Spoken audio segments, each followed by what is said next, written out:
So, the posse tasked with looking into the suspicious nature of Morgan Bennett's death had begun asking around town about any strange or unusual happenings. But here's the catch. Any truly unusual events have a knack for slipping away.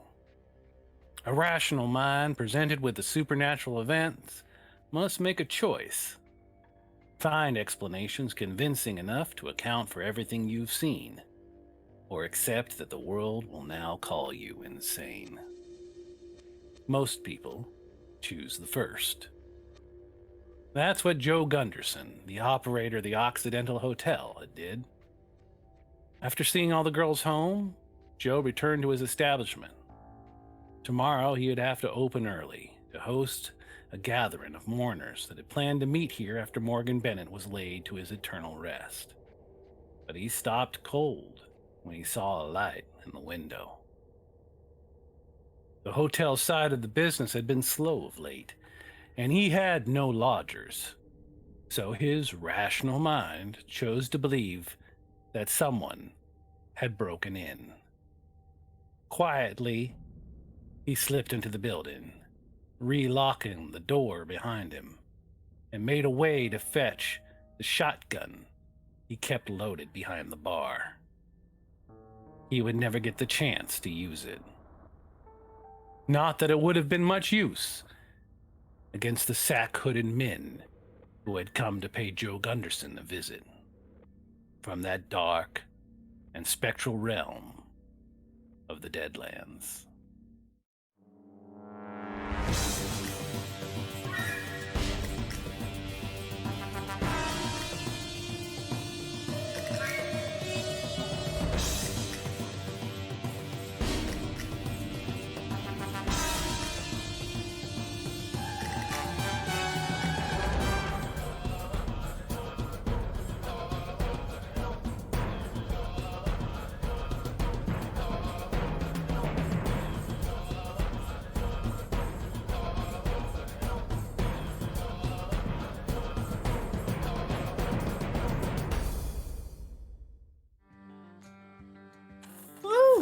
Hey there, folks. Welcome back.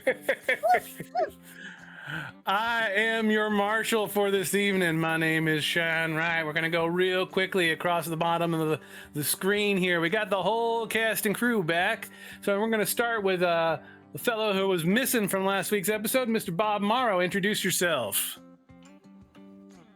Hello, Hunting Grounds. I am Bizarre Hands. You can find me on Instagram and Twitter. My pronouns are he, him, and I'm looking forward to, as Cheyenne said, portraying Bob Morrow this session.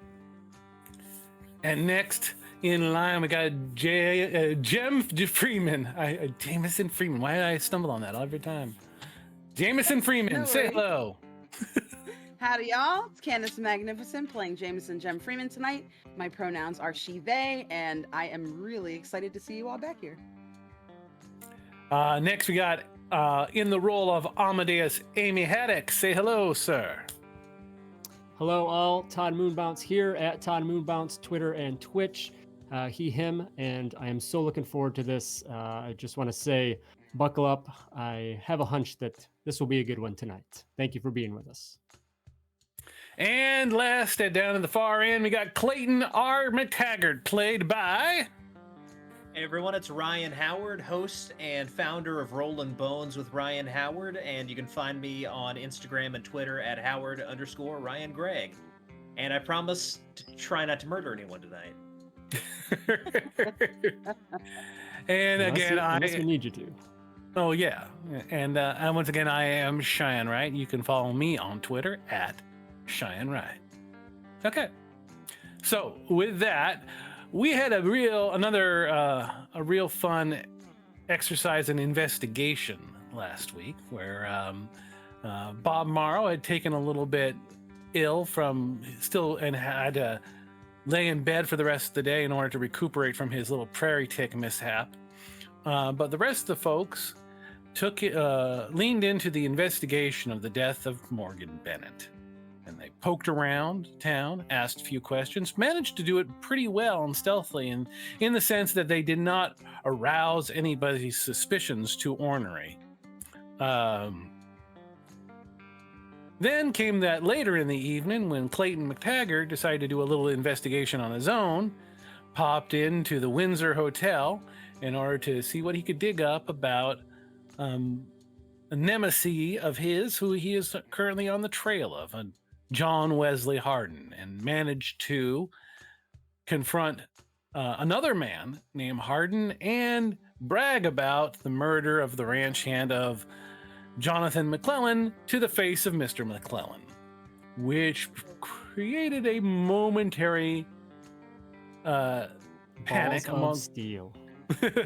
a moment of balls of steel. Chills for yours truly and others in the attendance, but managed to talk himself into possibly taking out a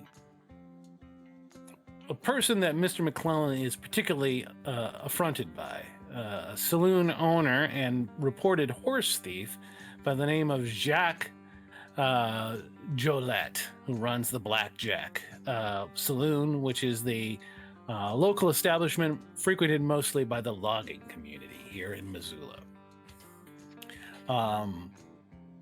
Clay said he would certainly be able to handle any such problems, and he'd get back to McClellan on exactly how and when. And that's sort of where we left the evening. Along with the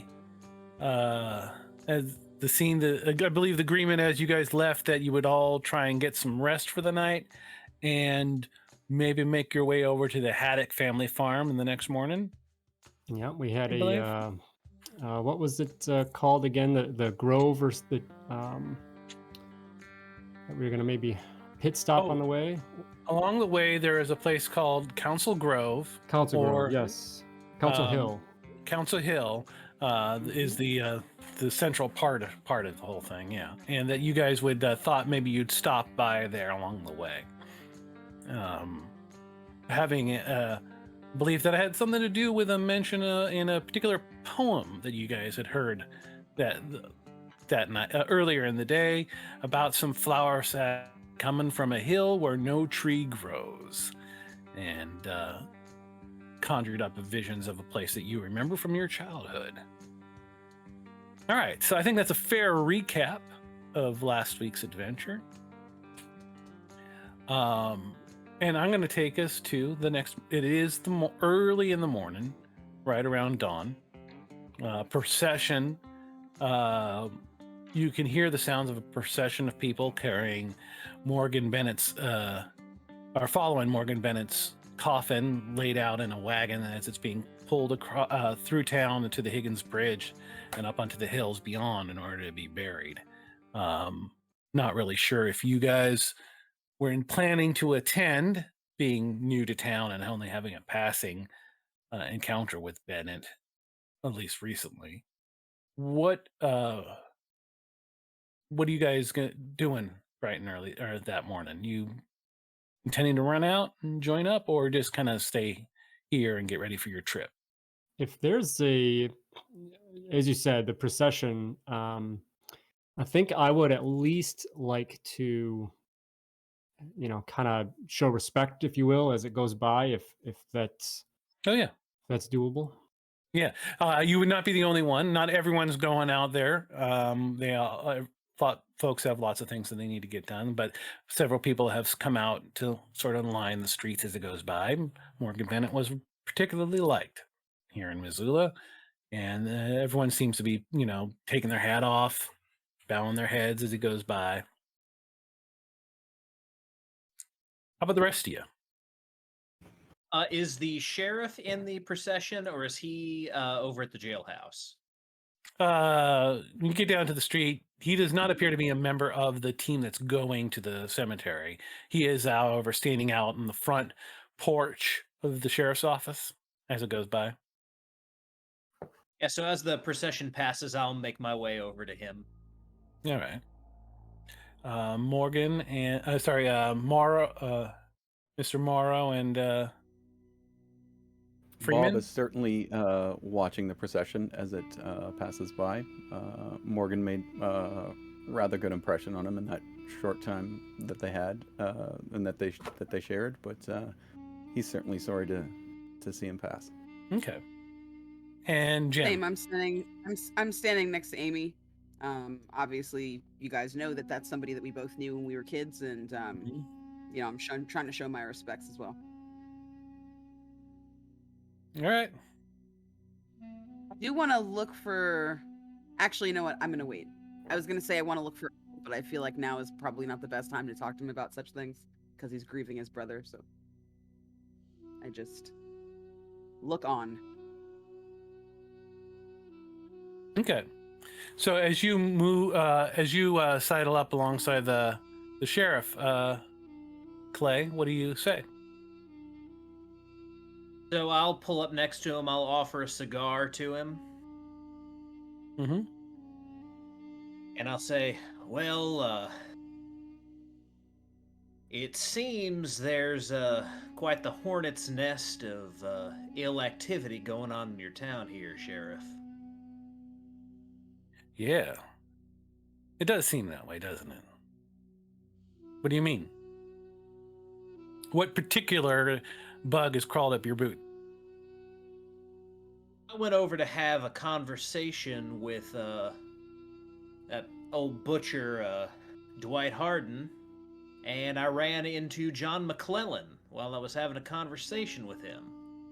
Seems those boys have a bit of a problem with old Blackjack across the street there.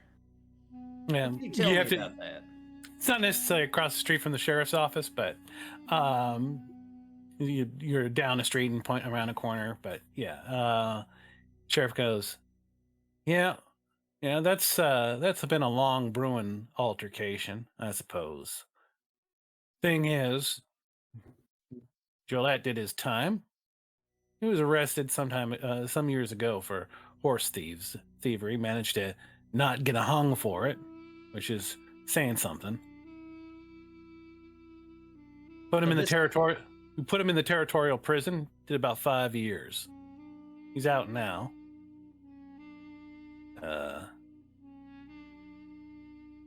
Jacques' claim to fame is that he doesn't actually ever steal horses. He just kind of knows people who do. So is this an old issue, or is there still something going on? If you're asking me, are horses still being stolen? I reckon, yeah, that's still going on. But I ain't got any proof that Jacques is particularly the one organizing it all. I suspect he is, but I ain't got proof. And it would be a case of killing a man, especially on a second offense. Well, I'll tell you, Sheriff. Old McClellan's got a little bee in his bonnet about all this, and, well, you're looking at his rolled-up newspaper that he, fixes to use about it. So, in the interest of keeping the peace around here and not further putting myself in the bad graces of yourself and the other upstanding members of this town, I'd like to offer my services to help you get to the bottom of this issue and resolve it as peacefully as we possibly can. Well, ain't you making friends?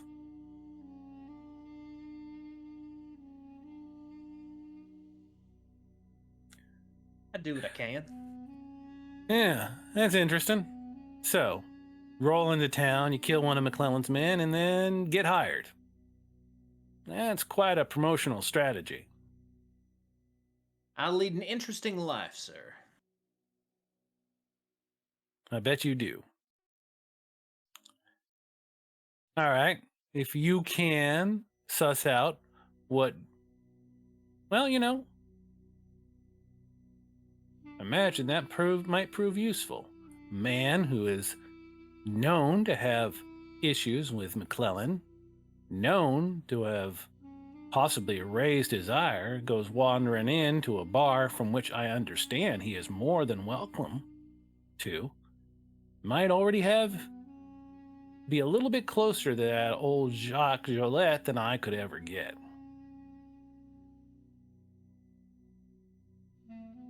Well, seems I've now entered a third front in this little occurrence here in your town. Oh, and one other piece of information for you. That Dwight Harden. Yeah? You know something about his past association. I know a whole hell of a lot about his kinfolk. He doesn't want no one else to find out. I might keep an eye on him if I were you. Well, never actually took my eye off him. He's come for my job twice now. Lost both times.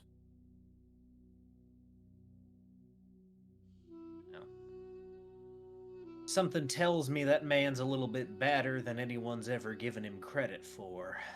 Especially by the way he reacted when I pulled him to the side to ask him about his kin. What'd he say? He didn't say nothing. But he had the look of a man who's just walked out into the city streets after relieving himself only to realize he hadn't buttoned his pants back up.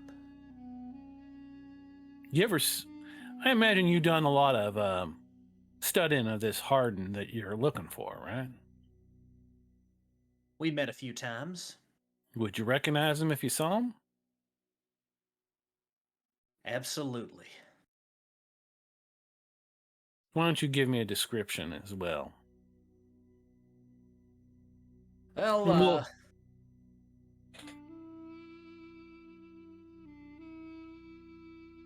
Well, oh, do you want me to actually give a description? No. You said so I figured you were about to say something, but I was going to say, well, we can skip over those particulars. He listens to your description and he goes, "Huh. Well, that is interesting. I ain't seen him much in town. But about a month ago, a man named Swain started working for the Hardin pig farms, bringing in sows. He used to wear a vest, much like what you describe, with a holster sewn into the vest, cross draw.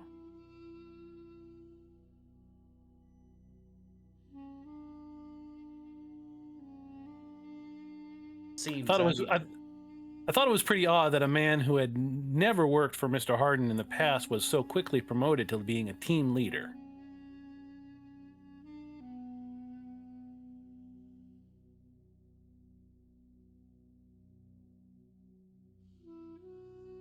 My friends and I are going out to Haddock Farm for a few days. We're gonna go check on old Amy's mother, see how things are going out there.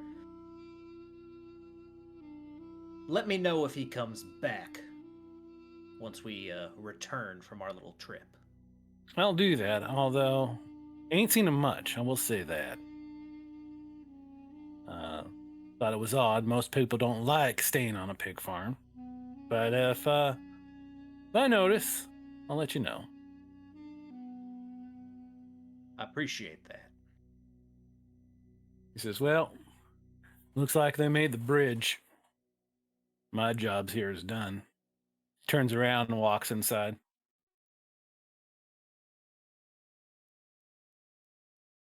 All right. And with that, I'll rejoin my friends. And with that, the procession also appears to be generally breaking up as the wagon has reached the midpoint of the bridge and they're going out to the other side of the river. And what do you guys? Is there any business that you guys wanted to take care of before you left town?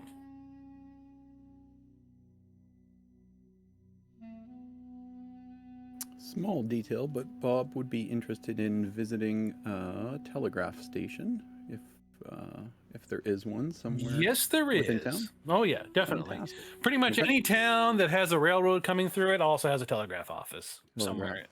Fantastic. Okay. I would want to stop by the Empty Bennett Brothers shop to look for evidence. Oh, a little subterfuge evidence searching. Okay, all right. So I'm gonna do this real quick and easy.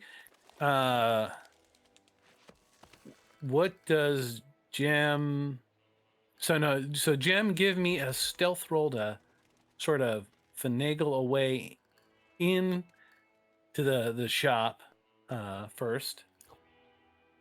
All right, that means that someone's going to possibly see you. Now give me a lock pick and roll to actually get in.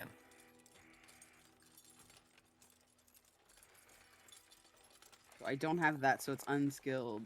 Oh And no. that's a critical failure. Hate to see it. All right, Another so tick ends up down my throat, Jim. Now Well, what, Marshall? yeah, well. I have my hard and fast rule is never to I will say that you managed to get in. You have to kick the back door open in order to do so, leaving it quite obvious that somebody is broken in. The door frame cracks in such a way that you can't just like fake it and patch it up later. It's split all along one seam.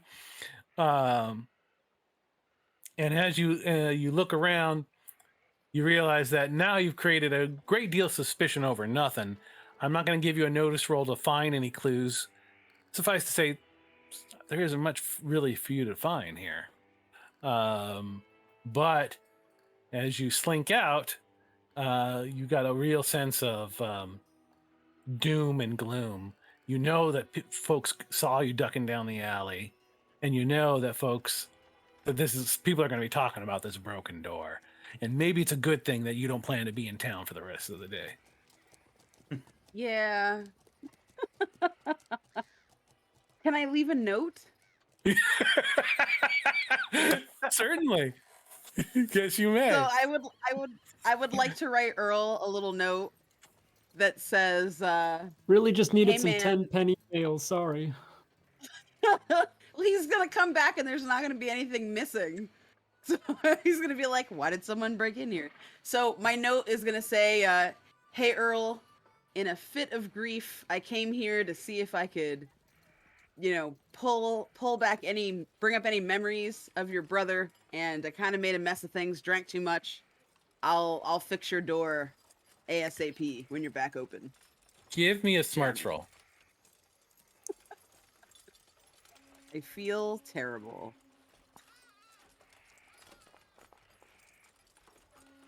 All right, that's a success. You do have something you could leave behind. To refresh your memory, You? you are in possession of Morgan's tool belt and hammer. That's right. Yeah, I leave that. Okay. I definitely leave that for him. All right. I feel so bad. I'm shamed. All right, so you make it to the telegraph office, which also happens to be the office for the Missoula Pioneer, the newspaper office as well. They're the same building, same shop. They take in telegrams, they receive telegraphs, and also print the local paper here. Nice. I think before he heads in, Bob sort of pulls a flask out of his vest. It's the last drips and drabs of the castor oil that he was taking in order to overcome his tick infection, but he just grits his teeth, chugs it back, tosses the bottle to the side if there's refuse there, and heads on into the telegraph office. All right. So, gentleman sitting there. Yeah, he's got his sleeves rolled up. He's wearing one of those little green kind of visors, kind of shield his eyes. I never really understood why everybody, bankers and the printers and the like wear that. I'm sure there's a reason, and it's you see it in everything. But he's got it on. He looks I think up from. it's like a sun, or it's a light limit, so it allows them to have really illuminated papers, but then not be shining directly in their eyes. Yeah, possibly. But Maybe that's what it who is. knows? Yeah. No clue. If someone out there in the stream can let us know, I'd love to hear it. He's working on typesetting the next paper. Probably you can't. It's impossible to see what it is. Lots of little tiny metal chits being lined up in a row on things. And he looks up as you come up and he says, "Oh yeah, how can I help you, sir?" Curious if you're charging for the letter or the word. If I have a message to send on down the line. Oh, it's by the letter. All right. Well, I've got a message to send to Chicago. Once you're ready. All right. He pulls out a slip of paper and a pencil, licks it, starts writing down what you say. All right. You can address this to Rose Morrow, Chicago, Illinois. All right. Rose. How do you spell Morrow? Morrow. All right.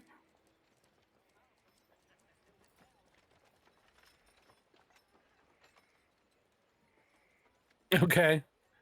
He seems very interested. All right. All right. Just 3 sentences, but I was pretty heavy with the letters. Okay. I met my cousin at we're the all over the theater. place. Stop. Yeah. All right. We are both hale and healthy. Stop. Hale and healthy. Stop. Now that's HALE, not HAIL. Well, you're a newspaper man. You know that. Yeah. Yeah. Storms on the way. Stop. Guy kind of looks up at you, looks out the window, writes it down. Much obliged. All right. What's for tomorrow?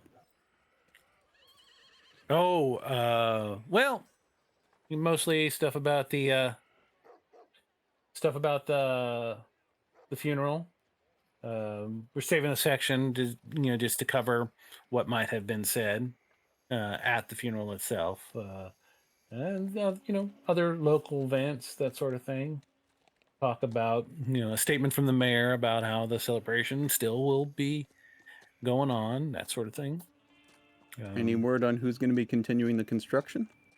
Oh, well, they got a new foreman, I think. One of the other men working on the job. Yeah. We got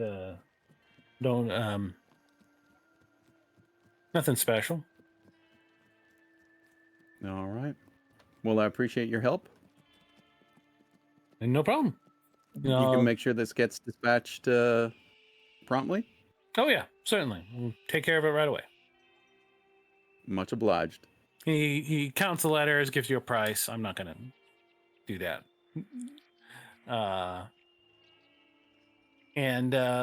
You step. Was there anything else? There's. That's all for now, but there might be a receipt message provided back in response to this. I'm expecting to be out of town for some time, but I respect the fact that you can hold on to it and keep it secure for me whilst I'm away. Oh yeah, sure. Do you want to leave a name or a place where I can find you, or I'll check back in with or just you, keep but it here? Please keep it here, and I'll check in with you. All right. Easily done. All right. Keep those fingers clean. It is an occupational hazard that cannot be promised. All right. And with that, you're back out on the street and back to the. You make your way back to the Delmonico's, I imagine. All right. So, and with that, everyone sort of ends up back at the Delmonico's roughly around the same time. You see Major John Owen kind of waiting there for you guys when you show up. Morning, Major. He goes, hello. I saw you guys standing outside for the procession. That was mighty nice of y'all, seeing as how you're all relatively new here in town and all. Yeah, some of us have been around these parts before, so have a little bit of history with Mr. Bennett.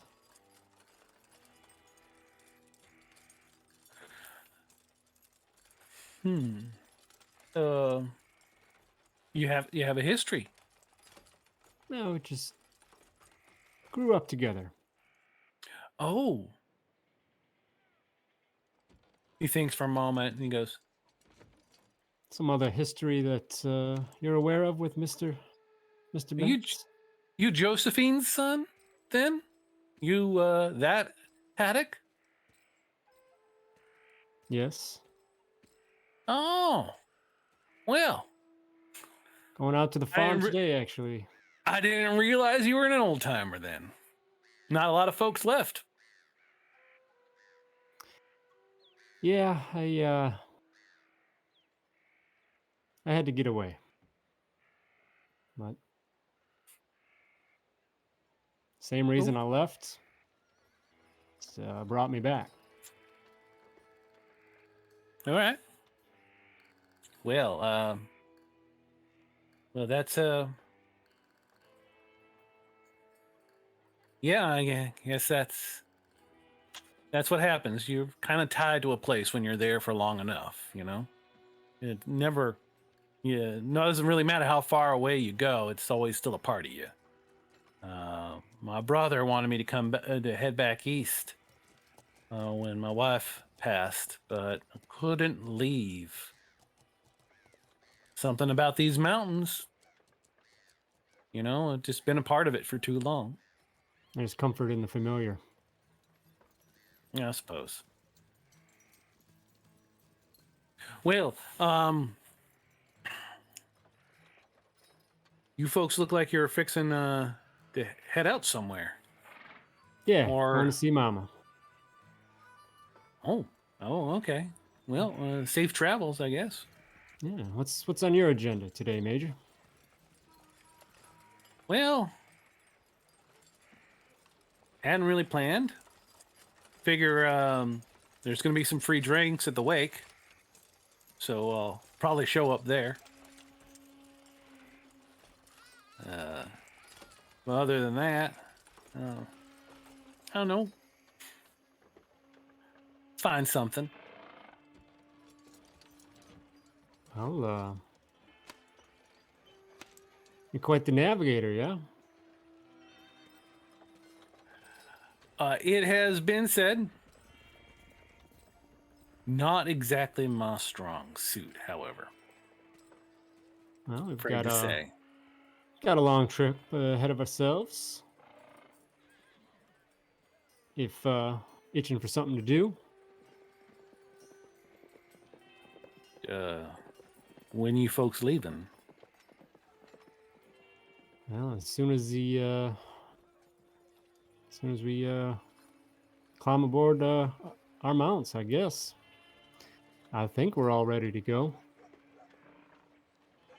Oh, he thinks for a moment and goes, I haven't been out and past old Hellgate Way in a while. Ain't much cause to. Let me see if I can borrow a horse or something. I'll be right back. And he shuffles off. All right. Welcome back, Ryan. Have you been able to reconnect yet? Yeah, I'm back in Okay. on the call here, so I can see and hear everybody. I just can't get back into Foundry is the only issue. Very interesting. I wonder why. Let me try and just hit refresh here and see if that unfrees up anything. Uh,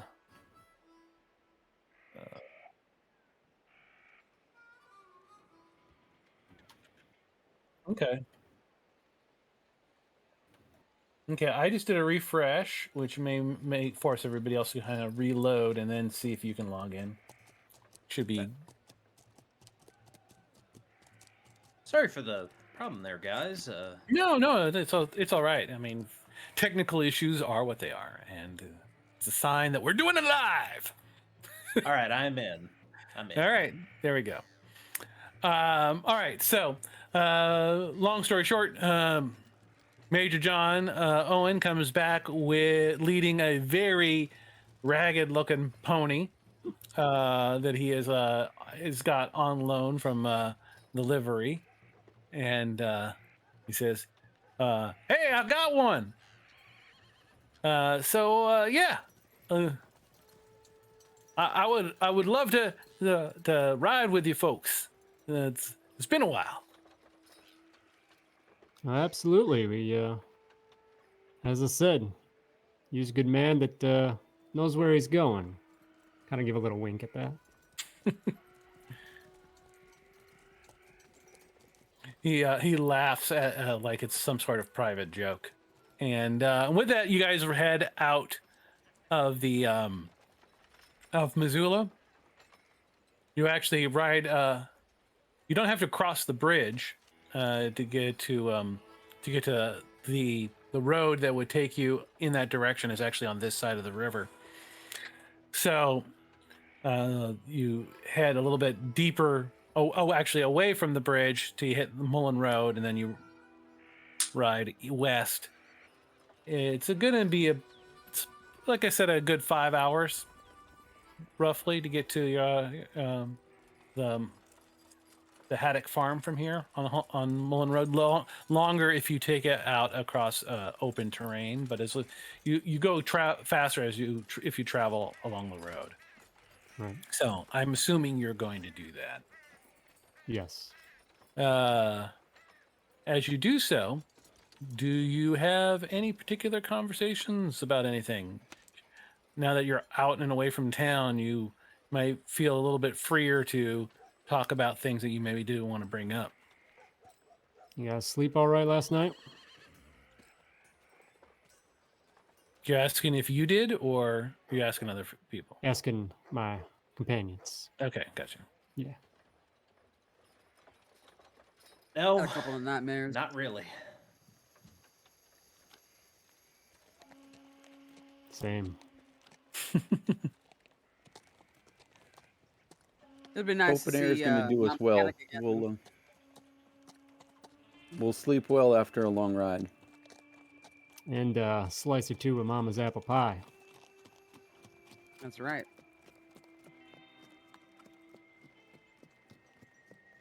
I'm going to have everybody give me a notice roll as you're riding along.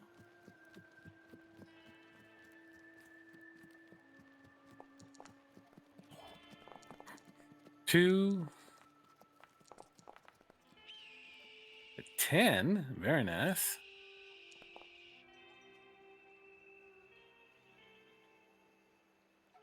And Morrow rolled his gambling, not his notice. So that's a fail on a notice roll.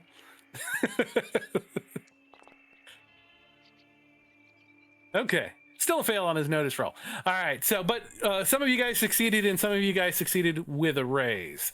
So you have plenty of a chance to spot another group of riders coming the other direction as you're riding out. Morrow, you do not succeed, however. But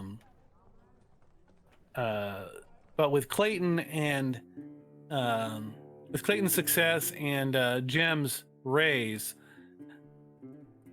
you guys see a group of 4 riders coming from further up the Mullen, coming down Mullen Road, riding towards Missoula, And what catches your eye, even at the distance, is how they're all dressed in the same red uniform. It's a bright scarlet, and kind of just jumps out right against the background as they come riding closer. And they're all wearing with the strange Stetson hats with pinched in a campaign style, which is the four corners kind of pinched together at the top.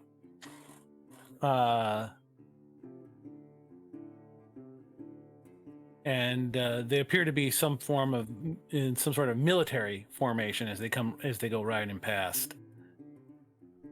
They kind of nod at you as they go by, and I'm going to give them a notice roll as a group. All right, that's a 4. Anybody doing anything as they get close? I'm sizing them up, just checking them out. Okay. Maybe just a nod, but I'm pretty focused on my destination. All right, Clayton. I'm not gonna move or do anything to draw their attention. All right, Morrow. Probably comes a little bit late as he failed that notice check, but his hat certainly comes down and he shifts his location within the party to be on the far side of them, and is very, very distracted by something off in the other direction, opposite of the way the side that they're passing on. Give me a stealth roll. You got it. You gotta beat that notice. Okay. Come on, lady. That's a 3. Could I spend a personal Benny to make a reroll there? I would never say no to a question like that. All right. Let us. Just click the little Benny button right there in the chat window. You got it. Come on. Nice. Yeah, there we go. Oh, all right. So that is a 7. All right. So the 4 members of the Royal Canadian Mounties all nod at you folks as you go past, and they keep heading on east towards Missoula. But it's 4 of them. Yes. Once they get past, I think Bob takes a big look over his shoulder, sizing them up for what equipment they have, and trying to remember even what those horses look like. All right. After about 2.5 hours on the road, you guys reach a bend where the horses feel where you can actually stop and kind of give water to the horses, and Owen points it out. Actually, says this is a good spot to stop here and get the horses something to drink, and we can stretch our legs for a little bit before we finish the rest of the way. Use a little Adam's ale myself, Owen. And from here, if you look to the south, you can just make out Council Hill. Looks like this strange little bald patch poking up out of a ring of trees off in the distance. Morrow, you weren't here when folks were going around, so give me does anybody want to fill in, Morrow, on what is the deal with Council Hill? I imagine I would, since Okay. I talked to the kids. So Morrow, I kind of sidle up next to you and I say, yeah, they go that Council Hill. We talked to some kids last week that said they saw more than one sackcloth-headed man coming up down the hills, and that's apparently where they come from, right over there. And I point like up towards the towards the location. Bob follows your finger and kind of squints, looking into the distance, and looks long and hard at that hill. Subtly know just how shakes his head. I don't know how serious we can take them kids, but they didn't really seem to be joking around. Amy got so freaked out he needed to walk away for a minute, so I gotta say, that's one place we're gonna want to check out. From the mouths of babes often come truth. All right. There's a little bit that you guys also recalled about Council, a little personal legends about Council Hill from your own upbringing. Do you share any of that with Mr. Morrow? If you recall, if you don't, let me know. I can refresh your memory. Is that the like native history of that? Is that what you're referring to? Okay, yeah. I didn't remember specifically what it was, so I would share some of that with Bob, and then Marshall, if you want to take that away. Amy also chimes in that it was a place that was supposed to be kind of sacred to the local tribes, that they would meet on that hill in order to hash out treaties between the various tribes. That it was a place that was sort of in between 3 or 4 different tribes, and it was a place where even tribes that were actively at war could meet without violence, because apparently, according to legend, violence on the hill was very bad news.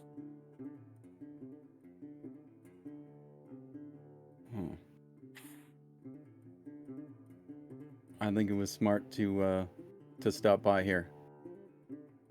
Marshall, is that where we played games as kids? Yeah. You mentioned we played like with the Bennetts as well. Mm-hmm. I don't know if there's a specific game we played, but that's where we usually did it, right? Yep. Okay. Yeah, all the kids were told not to go poking around Council Hill, which is exactly where they would all run to. Things are all starting to make sense now.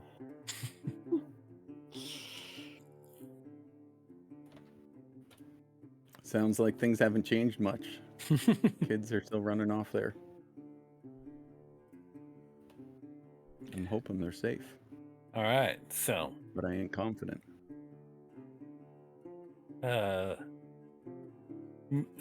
Owen kind of walks up alongside you guys, hearing you talk about it, and he says, "Do you want to go there now or save it for later? Still early." I've been putting off getting too long, so my vote's the farm, but I will certainly listen to everyone else's opinions. I don't think that we should be going out and checking that out until the witching hour, as it were. Seems like there ain't much action up there now, and I'd love a slice of pie, get up my constitution first. I heard pie as well. Owen kind of goes, "Interesting. I just asked because if we ride that way, we got a good clear landmark we can see, and then follow the river straight up to the farm.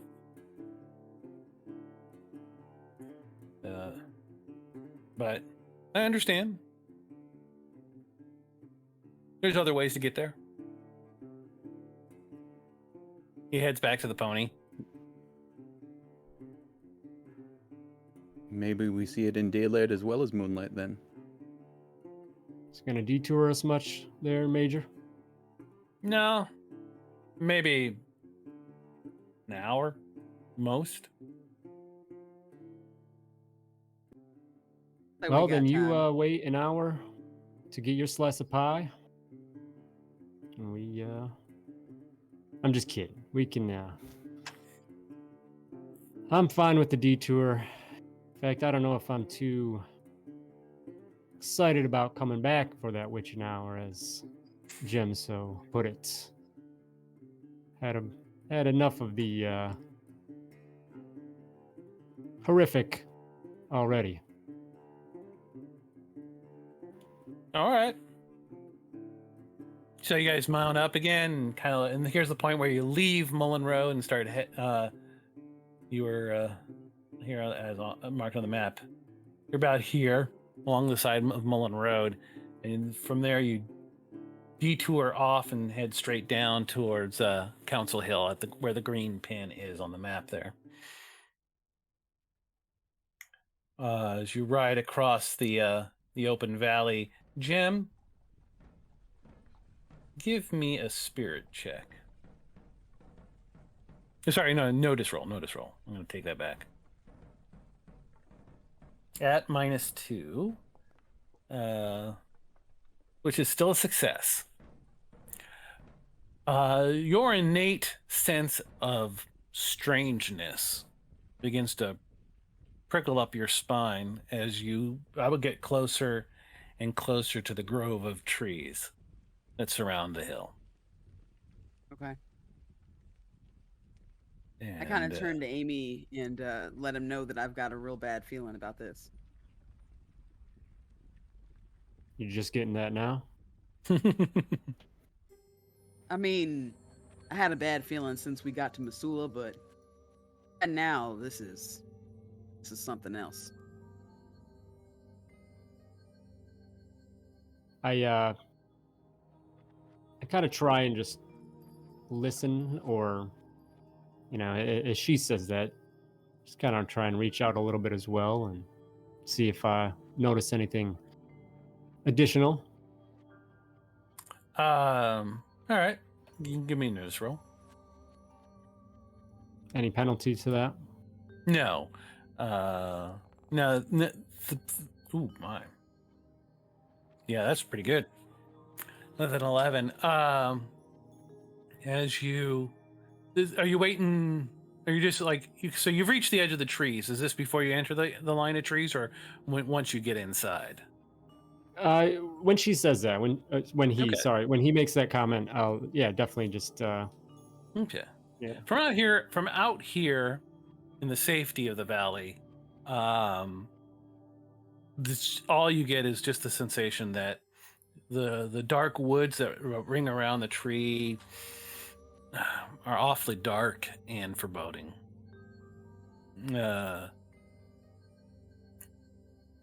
Something about the early morning in which you guys are in, or the river that flows around this hill, basically almost creating a little loop around the bottom of it, traps some of the early morning mist still within the trees,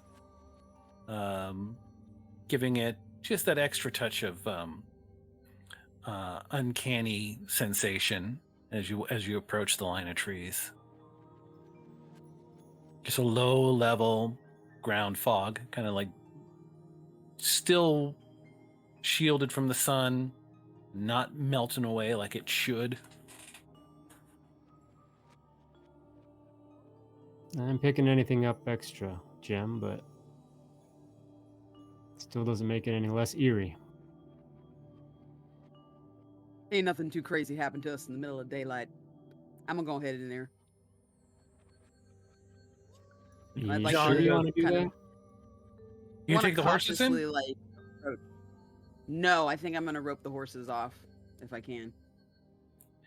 Captain Owen, or say Major Owen says, "You want me to watch the horses?"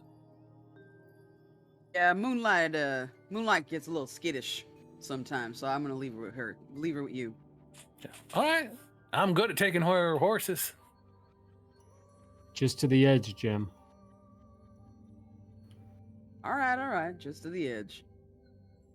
So I kind of creep up, and try to listen and look out for anything, see if my danger sense goes off or anything like that. That already went off when you got this close. That's what that Okay. earlier roll was. Mm-hmm.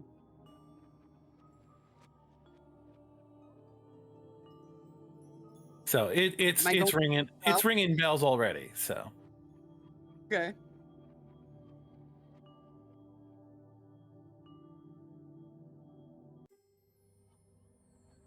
I walk. I don't know if I'm by myself, but I walk right up to the tree line and Okay.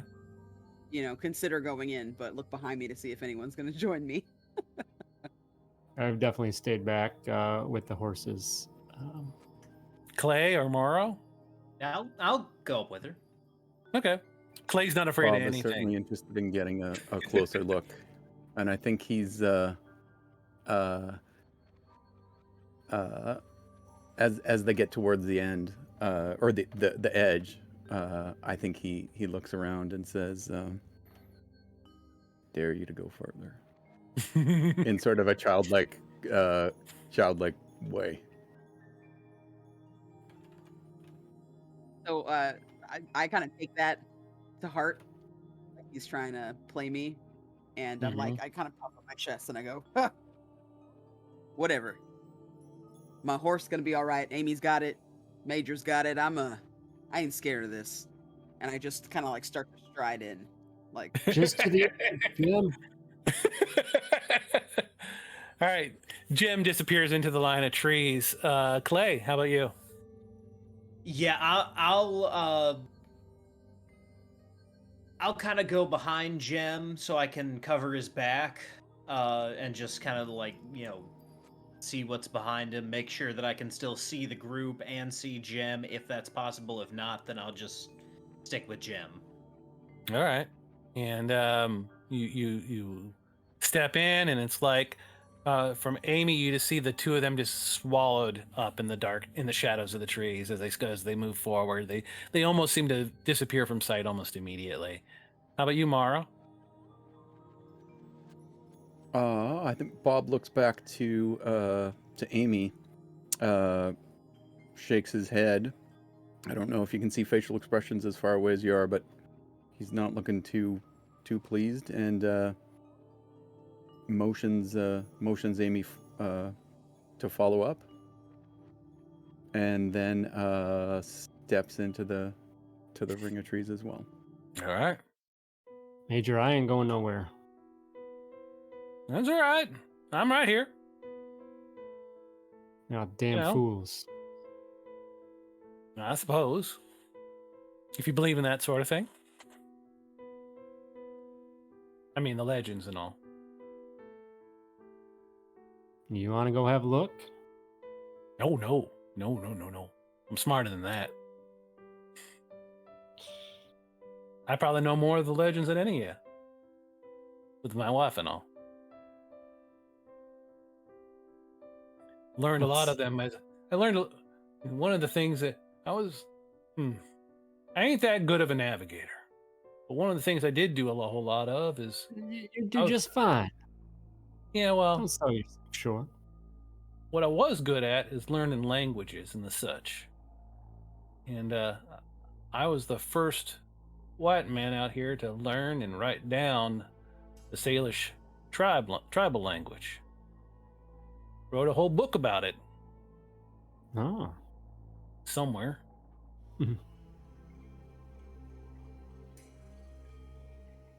Well, Did you guys Major,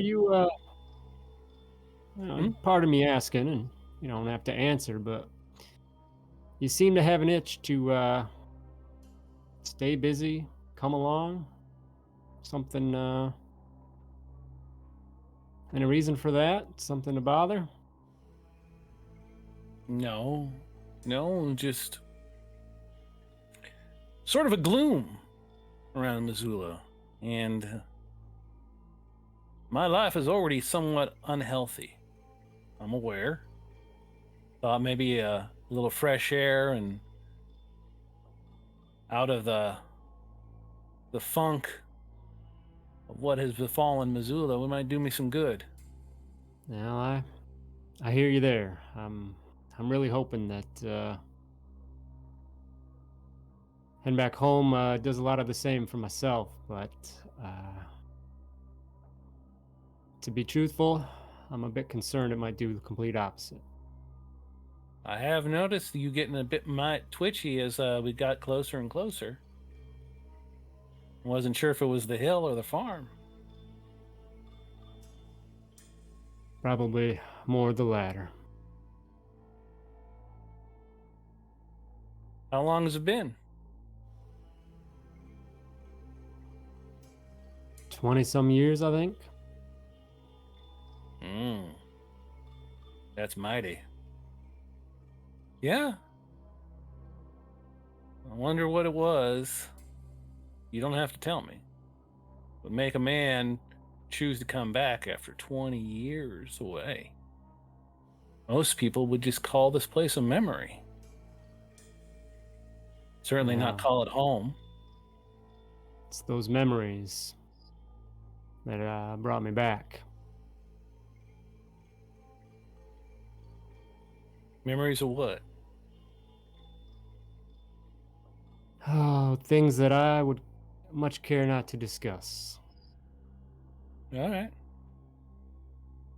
I ain't one to pry.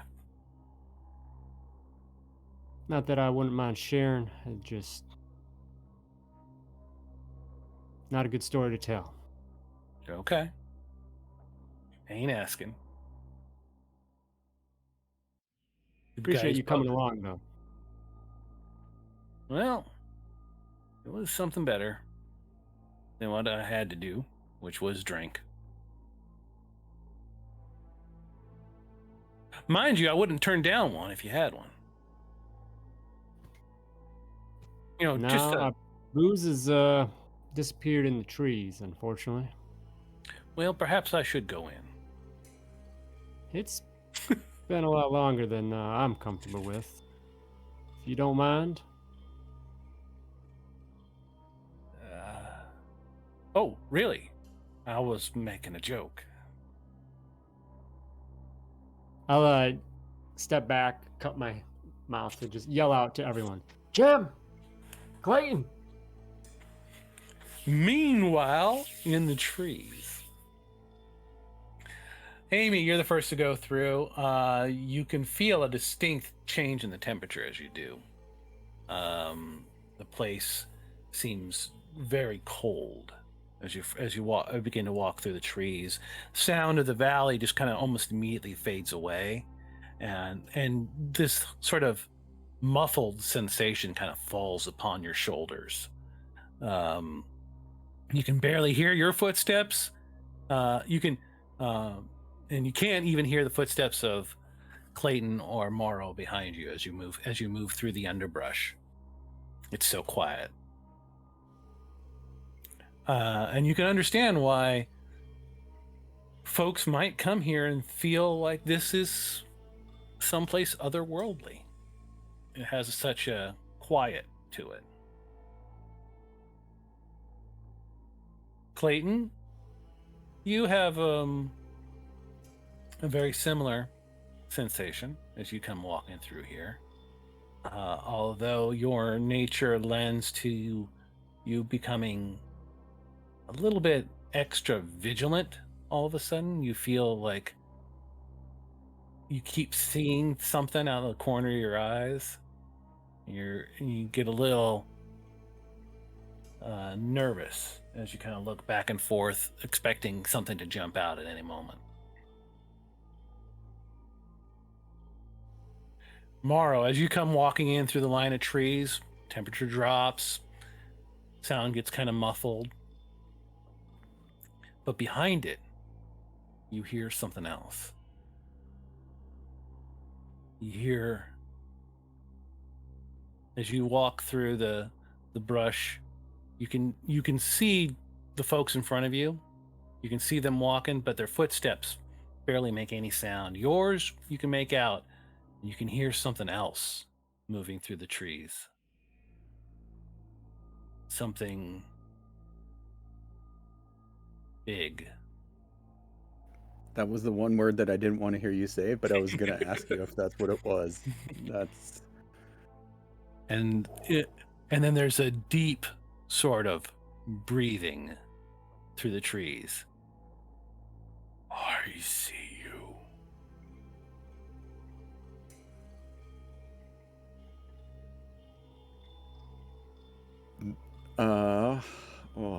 that might be enough for Bob to turn tail. Like he wanted to be there to Does he support turn Jim, tail? or Might it be, or does he? You can give me a spirit check if you want to leave it to okay, the dice. yeah, no, I like that. Yeah, let's leave it to the dice. Okay.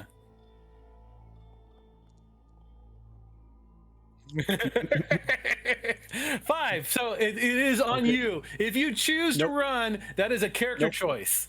Nope. No, he's like he clearly like I think he went white when the Northwest Mounted Police officers went by, Mhm. and there is like literally a whiter shade of pale that he goes again as he hears that voice and hears the sounds of something large moving within the trees.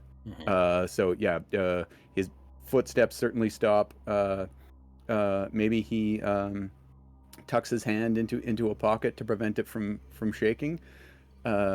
Takes a couple deep breaths and tries to catch up to Clayton and Jim. All right. Morrow comes sidling up right next to you, Clayton, suddenly pale white and looking particularly out of sorts. Everything all right, man? Gotta hold it together while we're out here. I'm looking to see if there's anything around these parts I can identify. You see something out there? Not sure I want to find anything here. That pie is sounding a lot better right now. And with that, you find the far side of the trees. You reach the base of the hill. And as you step out, some of that oppressive nature seems to drain away as the sunlight kind of comes washing down upon you guys again. It's not all gone. There's still a quiet about the place. It just seems less oppressive here in the sunlight than it does in the shadow of the trees.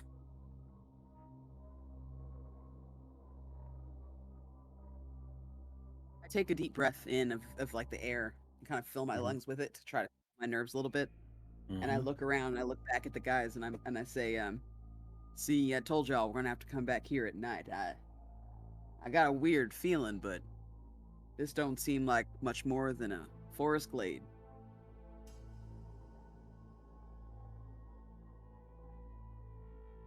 I think the sunlight glints off of Bob's face, and it's clear that he's not just white, but he's been sweating a whole lot, and it's just massive perspiration all over. Pulls off his hat and tries to. He's soggy. I take my flask out and I take like a big, nice, like a long swig out of it. And then also sort of takes those deep breaths that Jim took as well, and looks up, trying to find blue sky rather than dark, oppressive, cold trees. All right. I pass my to Bob. And what is Clay doing during all of this? I'm just kind of, looking into the tree line, trying to see what it was, if anything, that got Morrow all worked up. All right, you can give me a notice roll if you like. Alrighty.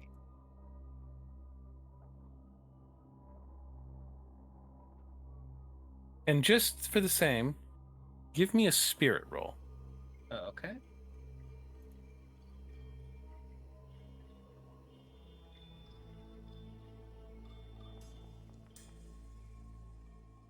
All right, both of 5s.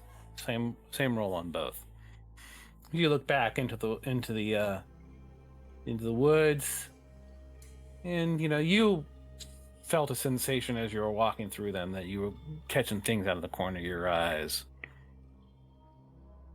And as you kind of squint and look back through there, you see for a brief moment you catch the silhouette of someone, and you're shocked. It's one of your posse from back in Deadwood. And then the wind blows through and you realize, no, it's just a bush. It's weird how the eyes can play a trick on you like that. How can you mistake a bush for a person that you know to be dead? Yeah, you guys, as you're like passing the flask back and forth and calming down, you see Clayton just like draw his gun and point it at something and just slowly kind of bring it back down and go, couldn't have been. He's supposed to be dead. He ain't here. A dead man. You saw a dead man in there? One of the boys I used to run with. But I saw him take a bullet on the streets of Deadwood years ago. That is strange. Morrow, you done seen somebody you lost to? I only wish I could lose him. I only wish I could lose it. But it keeps on following. And then perhaps under his breath he utters, Tatonka Tokeka. It's clearly not English, and almost says it as a cuss. There is a loud cracking sound as like one of the trees, some huge branch or central trunk of one of the trees splits somewhere in the wood. You don't see anything move, but it suddenly cuts through the moment as you say that word. I draw my tomahawk. Bob definitely flinches at that crack. Maybe we should be getting out of here and back over to Mama Haddock's farm. Agreed. We've come this far. You don't want to crest the hill? Y'all tell me. I'm not really seeing anybody I know out here. But, you know, I don't want to force y'all to do anything you feel uncomfortable with. The only uncomfortable thing is going to be walking back through those trees. I'd rather catch some sunlight up on the hill here. Catch my breath. Meanwhile, Maybe change my undergarments. oh, so you guys are gonna head up? You gonna head up the hill, or are you going to head back first? Press on. All right, Press on. you guys, you head up the hill. Meanwhile, back with Amy and Major Owen. You hear a loud cracking sound come from the tree lines, like a branch or a tree trunk splitting in the wind. Oh, damn it. John looks over at you and go, "You seem real concerned about this place." I'm just all over-ish about it, indeed. Yeah. I feel like they've been gone a bit longer than they should for a quick stroll up the hill. Yeah. Well, then I will not probably share what other stories I know about this place. Don't want to spook you any further. Perhaps once we're at the farm, I can open up a little bit more. Especially if you folks plan on coming back here at night. Against our better judgment, yes. I will do my best to convince your friends that perhaps this is not a good or anywhere in the vicinity of judgment good in any way. Well, I'm beginning to think they're finding that out themselves right now. I don't... And I just... Major, hang on. Just keep a lookout. I have to see if I can get to the edge and call him back in. It's been too long. Oh, all right. He takes the horse and he goes, "I'll be right here." And I get down, double check my shotgun, and its thong on my hip, and then pull around the Winchester as well. Make sure that's all fully loaded, and very cautiously creep forward to just until I think I get to to an opening, and when I do, would call out. If I don't see them, would call out to the others. When you say you get to an opening, what do you mean? Because we're behind like trees, right? And then it opens up into a clearing to the council hill. So first you mean you go into the tree line. Yes. Sorry. Yep. Okay. All right. You step into the tree line. Because we're not in the trees right now. Yeah. Right. Yeah. Okay. You step into the tree line, things get quiet. And you feel this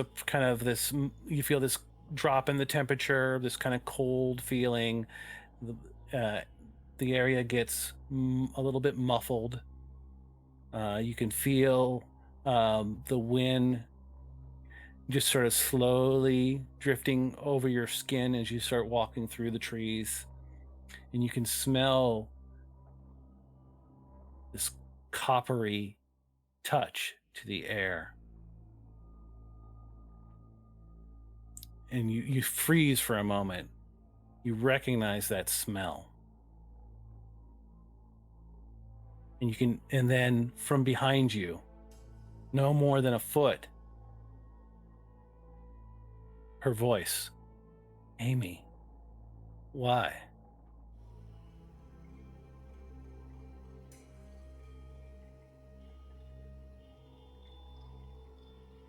I just freeze. You can hear her behind you.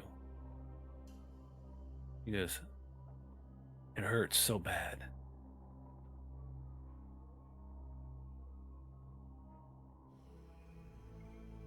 You can feel the shotgun in your hand begin to tremble.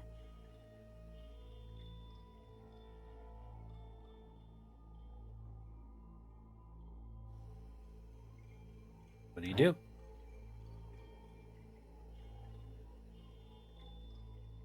That was so long ago. That was so long ago. I know you're not there. I'm always there.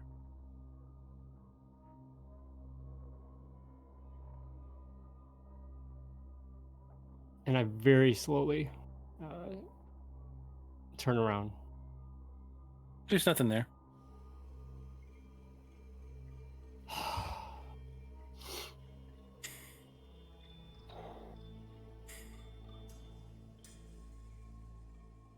I gotta get out of these woods. Do you go back the way you came or quick through to the hill?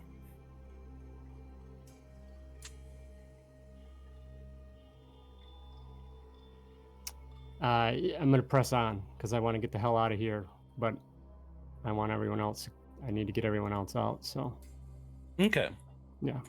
As you break the tree line, you can see Morrow, Clay, and Jem are about 3/4 of the way up to the crest of the hill. It's not too hard to spot them. It's a large, kind of bowl-shaped hill right in the center of the line of trees, and you come bursting through the line and see them up there. You guys all turn back and see him come bursting out of the line of trees. Almost like hands on my knees at that point, a little bit out of breath, but look up and just kind of yell out.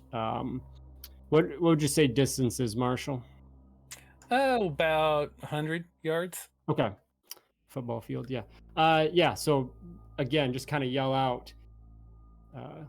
Jem, Clayton, we gotta turn back. You guys say anything? You all hear that? I think Bob holds up Jim's flask and just sort of shakes it as medicine for what might ail Amy. Maybe trying to reflect some of that sunlight back, shining it off. Waves him forward. Found a break And- in the woods. I flag him over. Do you head up the hill? I shake my head at first and yell out again. We gotta go back. Just wait for a response. Do you guys stand there or do you head back down? I head back down. I know that Amy's eager to get to his mama's house, and I can kind of see the look on his face. Right. So I kind of grab my flask from Bob and pocket it and start making my way back over to him. Yeah, I'm not. And eager to Bob hang- isn't going to hang out let here them either. travel through the woods without him looking out for them. So he's really quick to follow behind Jem. Okay, and Clay, what were you saying? Oh, I'm not eager to hang out here myself. Okay. So I'll. So you guys all come back down as a group, back down to and go back through the trees on your way out. Seems like the journey out is a little bit easier than the journey in was. I look over my shoulder a few times as we head out. And holding together, you guys finally find the far edge of the outer, and there's Major Owen standing there with the horses. He looks like, well, ain't you a sight to see? These horses are lousy at conversation. I look over at Amy's face and I see that he's like really struggling. And I kind of go, hey man, sorry to worry you back there. Everything all right?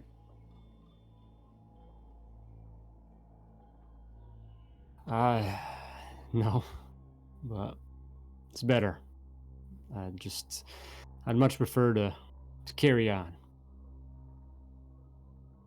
Yeah, let's get some food in you over at Mama Haddock's farm. Maybe that'll brighten you up a little bit. And I pat him on the back. With that, you guys mount up and ride on out to the Haddock farm. And we're going to take our break right here. See you back in 10 minutes, folks.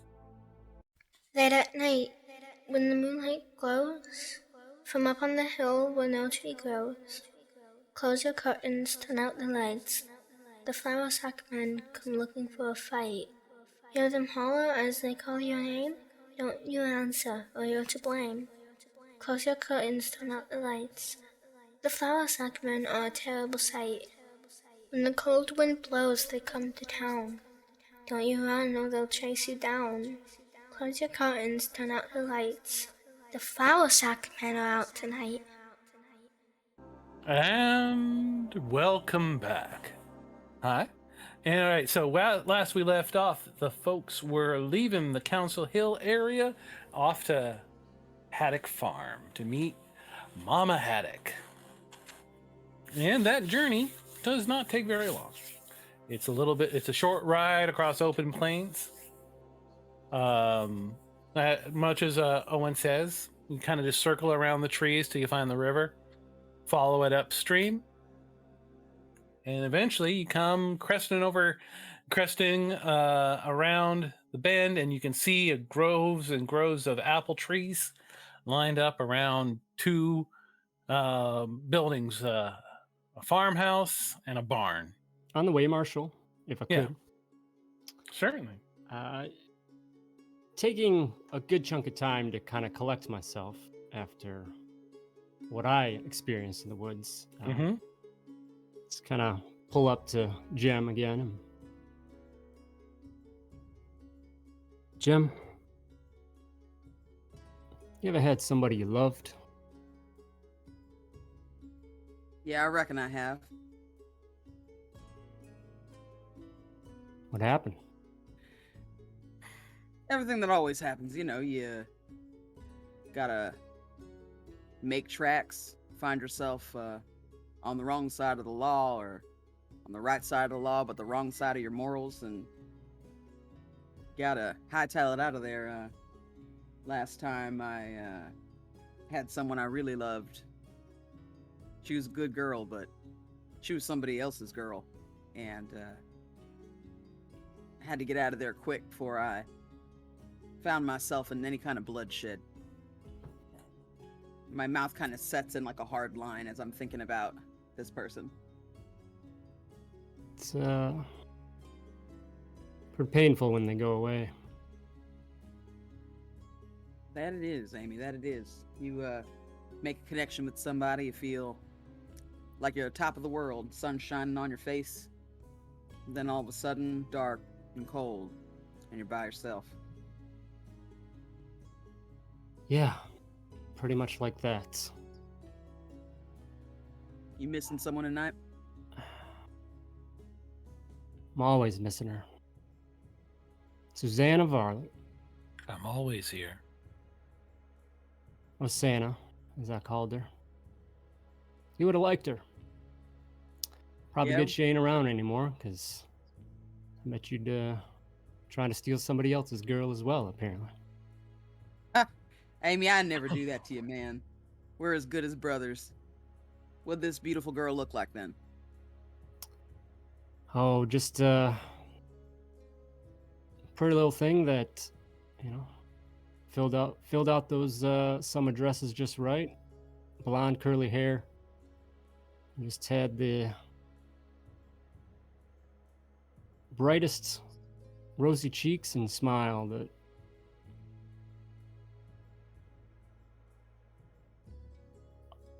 every time I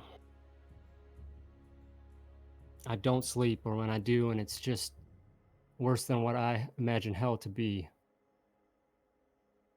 that sunrise that she was every day kept me going till she left. I'm real sorry about that, Amy. That sounds like a great loss. Girl like that doesn't come around every day. No. Well, hopefully, both of us find another sunshine again. Someday, man, someday. All I know is you ain't in it alone. How about some pie? That's right. Gotta go back and visit my first love, Josephine. And I wink at him.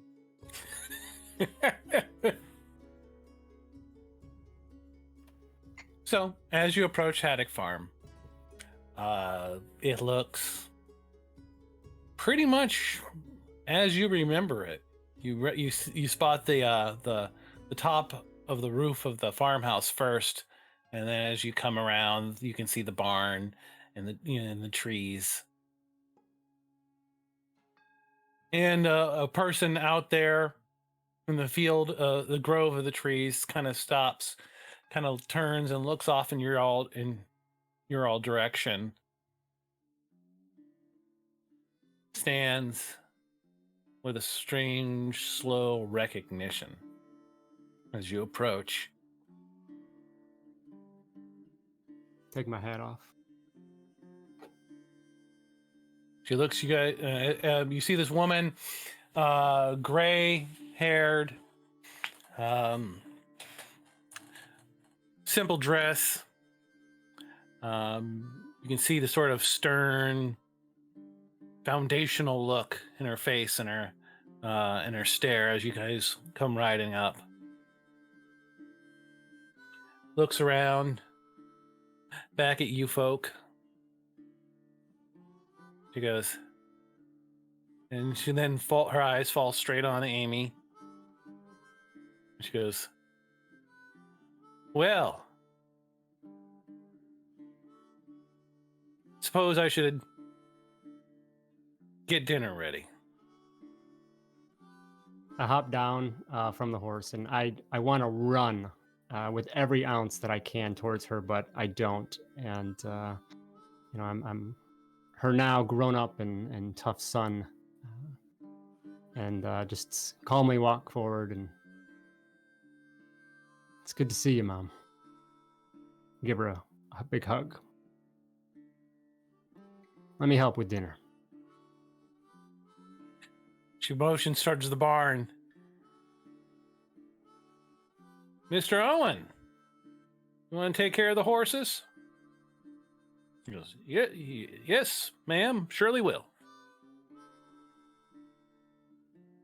He starts taking the horses from you folks, unless any of you want to help him with the task. I'll help. Okay. You get them all situated. You get them all there, situated in there in the barn as Josephine and Amy disappear into the farmhouse.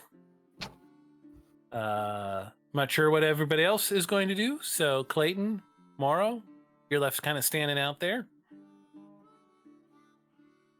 Bob's not necessarily a stranger to a farmhouse, and I feel like he might be able to set an eye to Chorin. Mm-hmm. And just if the horses are being attended to by the major, then he's just looking around for other things that he might take care of. So Okay.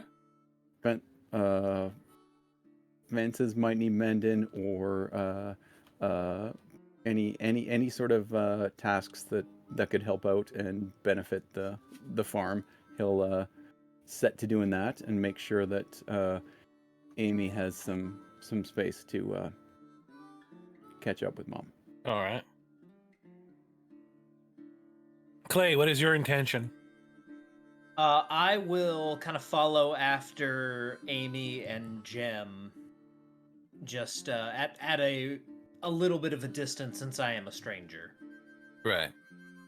It's a pretty large house, wide, with a bunch of windows up on the front, and you can see a second story. A big chimney rises up on one side. You can see an outhouse kind of situated off to your left and behind the house itself. It faces the orchard, as does the barn, off to kind of, which is situated more sort of in front of the house, but set back away from the road a little bit, so that it has a clear path in and out. It's clear that this house, the road here, is set up for wagons, probably for hauling apples, which appears to be the primary crop of this place, as far as you can see. Wide porch with covered awning, where you can kind of sit out there on warm evenings and be in the shade still.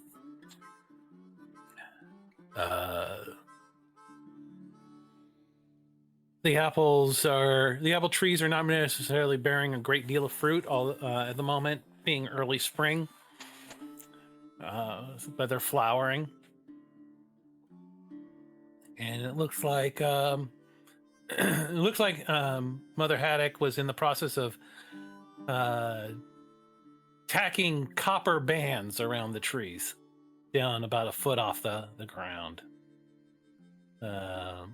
Which, if you know that much about farm work, is a way to repel slugs and that sort of and snails from climbing up, eating the fruit. Amy, you and Josephine make your way into the house. It's laid out a little bit different than you remember, but the smell of the place is still sort of the same. You kind of like it immediately triggers a whole bunch of childhood memories as you walk into the place. She moves through the central hallway. It's right there in the front door. Off to the left is the dining room and the kitchens. Off to your left is a sort of a sitting room. Off to your right is a dining room and kitchens. And she kind of moves in there. The chimney that's on the outside actually forms the basis of the stove on the inside for the kitchens. And she says, "Well, I heard you were back. Some folks came through Missoula, said they saw you." Oh, I was wondering how long it was going to take you to come here. I figured I wouldn't rush things. yeah. I got caught up in a thing or two with some of my companions. Surprised Jim didn't rush up and steal a hug before I got one. Well, I guess you wanted to give you and me a little extra time. He's always been considerate like that. Just glad to kind of reconnect.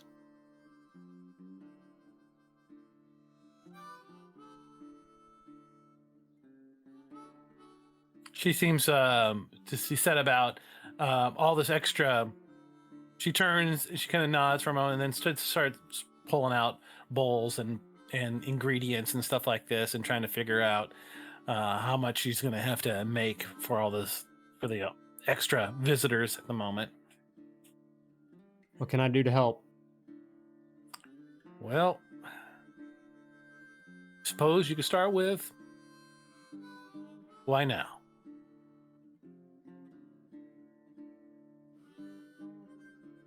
You didn't come when your father died.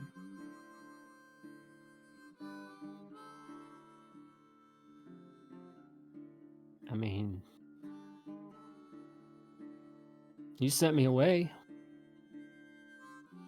You needed to go away.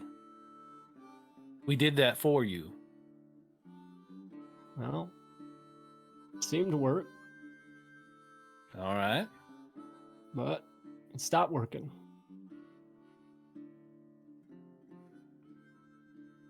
Oh.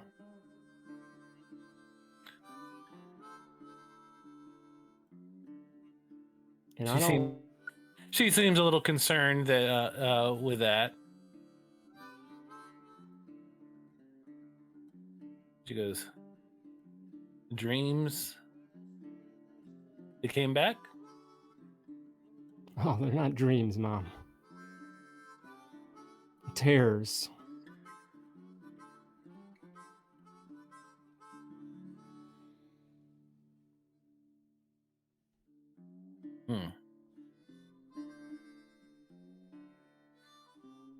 Well, I'm sorry for that, Amy.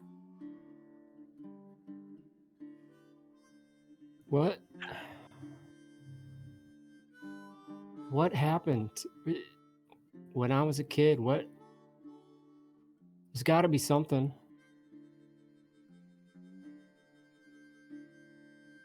Surely there's a reason that.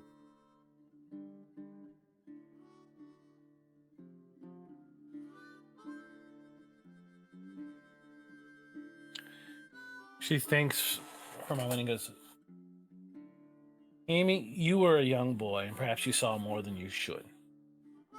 It's traumatic. Your father, he thought that this sort of thing was gonna, I don't know, harden you. I was less sure, but as it turns out, the harder you make something, the more brittle it is. And you saw more than you were needed to when it broke. Something inside you broke. And that's all it was. I was hoping sending you to live with your family back east would allow you to forget. It did not, apparently.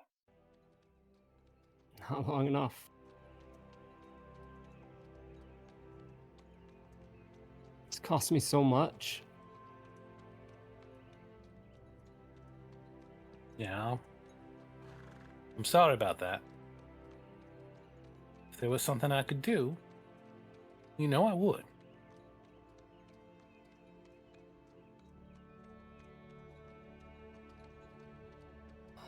Let out a deep sigh and try to kind of collect myself, wipe a tear or two away, and Let's get the food ready, and we can talk about it. Over dinner. Sound good?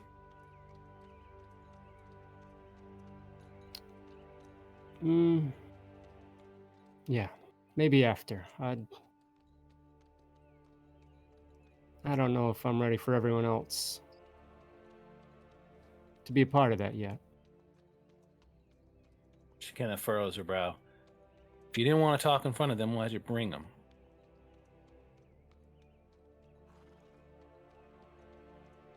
Right. The way I see it, you made yourself a family. You brought them here. I'm inviting them to my table. If they want to listen, they can. I ain't got no secrets in this house. Yes, ma'am. All right, you fetch water. She hands you a pail. And with that, time passes.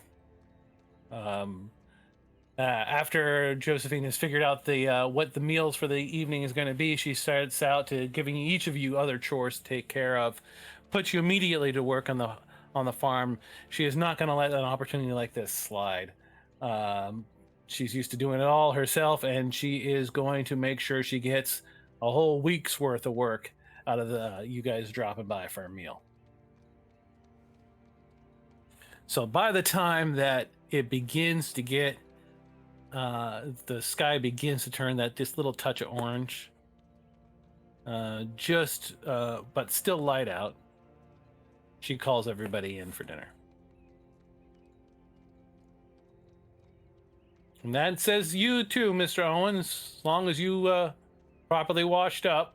Oh, yes, ma'am. Certainly. And with that, you're all sat down at a table. And before we get to dinner, Marshal, can I say, can I kind of just like sheepishly come in and say a belated hello? Yeah, to sure. Mama Yeah, Haddock? yeah. So I walk through the threshold and I take my hat off as I approach her and I say, Miss Haddock, nice to see you, ma'am. She kind of like looks at you and she goes, Jim? Yes, ma'am. And I kind of like look down and away a little bit. I don't know how she's feeling. She kind of cocks one eyebrow. He goes, you want to explain? Yeah, I wanted to make my daddy proud and stay safe out there. You know, I didn't have much kin after what happened, and it's made me real tough. I had to get tough. Yeah, life will do that.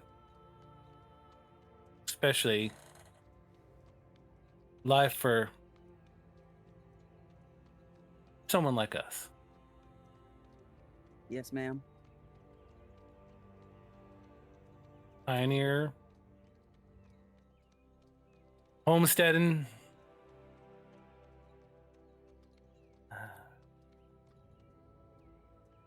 Can lead you to some decisions that have to be made.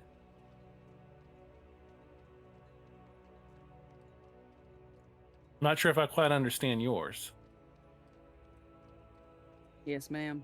I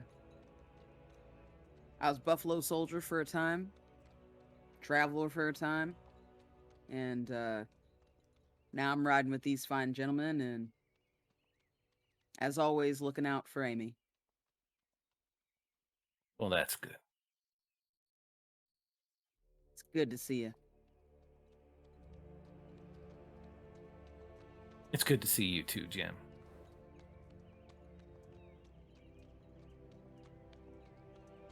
Now, set the table. Yes, ma'am. And I get to it right away. All right, and then dinner is served. You guys all sit down, and actually, for the majority of it, conversation is kept pleasant and above the board. There's a bit of exchange of what's been happening since you all been gone, who's got what ailments,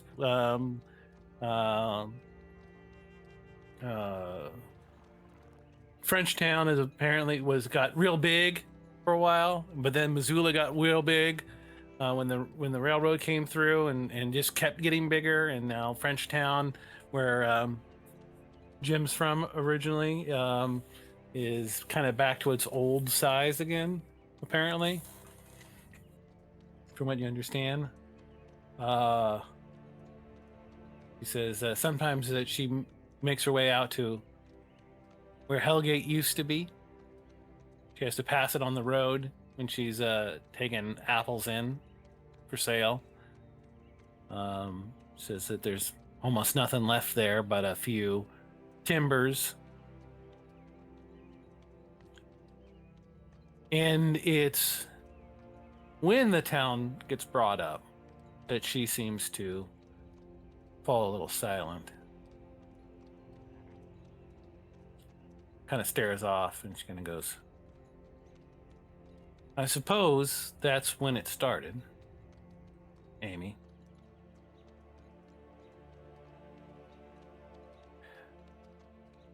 How much you folks know about Hellgate? She turns to Morrow and Clayton. Not a whole lot, to be perfectly honest, ma'am. I'm from out east. Yeah? And I ain't been here more than a moon. Seen the streets. Not much more than that.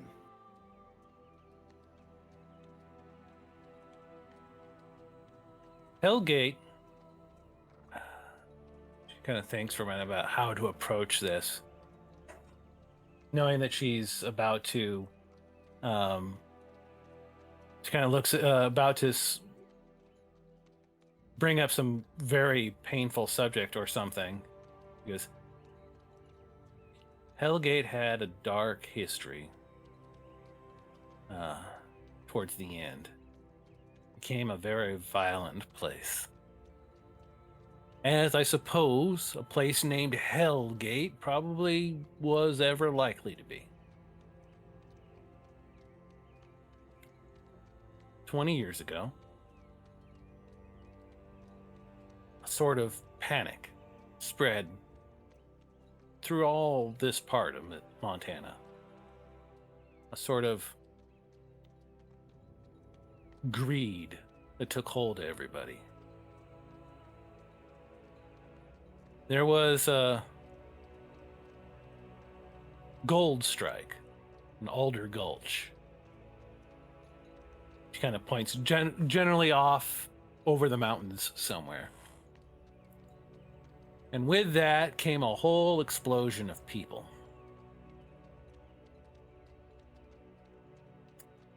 And with that came people who wanted to get rich, find gold, make a name for themselves, and then folks that didn't want to do the work that usually entails with that, folks that just wanted to live off of others' hard work.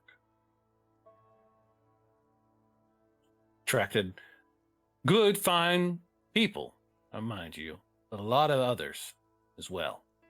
Folks that were more vicious.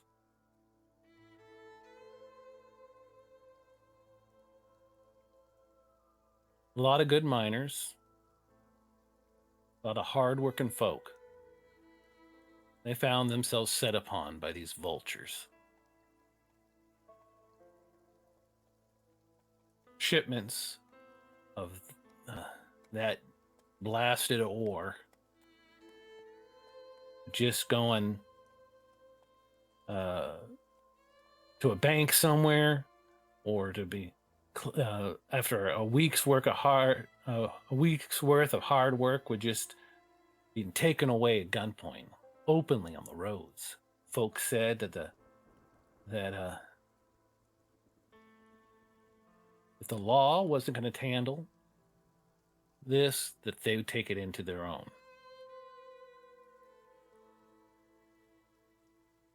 And there's this group that started sweeping throughout all the towns, up and down the valleys, to clean up the place. Called them the Vigilance Committee.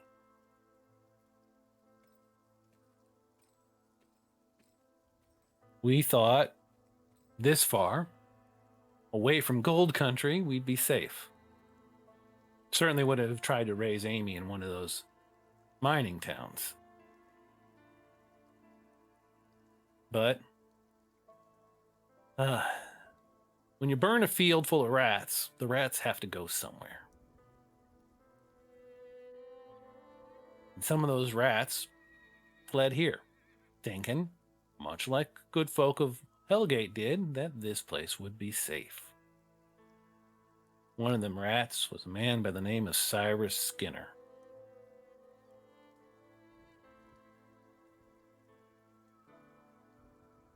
Bought an old saloon that had been laying empty here in Hellgate. Took it over, set up shop. Everything seemed fine. He had a bit of a leer to him, mind you. And certainly the men he had working for him, they were less than polite, I suppose. What we didn't know at the time was he was on the run. He had owned a similar establishment down in the town of Bannock, where he had apparently arranged some sort of deal with the local sheriff there. Sheriff would tell them when gold shipments were going out, and him and his men would steal them. Killing folk if needed. When the Vigilance Committee started knocking around on people's doors, trying to figure out who and what and where, he closed up shop and snuck out of town. Found Hellgate. And with him, not more than a couple of months later, came the Vigilance Committee.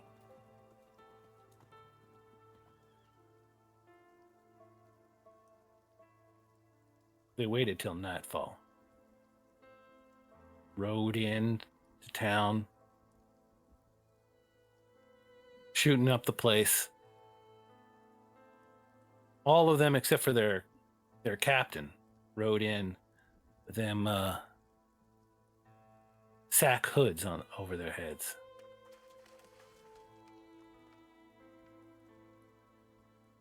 They drag Cyrus Skinner out of his saloon, held a trial, you can call it that, and then hung him. Right from the town corral. Just threw a rope over it. 3 men strung up there. Another from a tree nearby, and the third in a barn right there in town. 4, sorry. 3 from the corral, 1 from a tree, 1 in the barn. 5 men total. And that was just the start. But Amy and Jem, you folks were there. You saw it all. Oh, what? That's when you were there.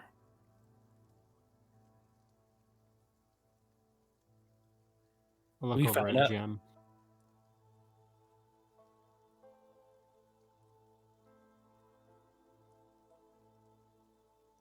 It was a gruesome thing. It wasn't something a child should have seen. Your father, he thought that you would, that it was a good lesson about perils of theft. I disagreed, but he was your pa.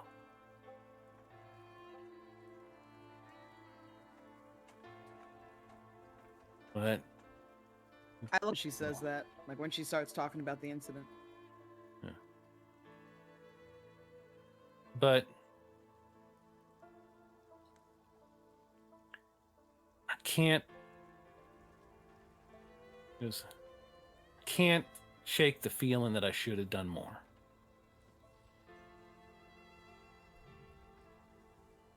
and I wrote to my sister, make sure that they would take you. I needed to get you out of the country because I could see the tides turning. That was just the first night of such horrors, and it was only going to get worse. And it did. Luckily, you were sending you back east spared you so much more of that.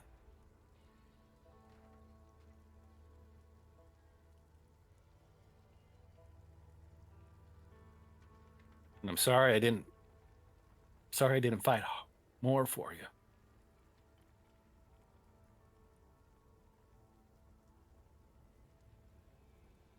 Sounds like you fought just enough.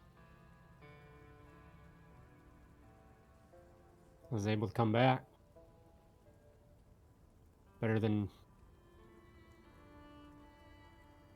not being able to leave.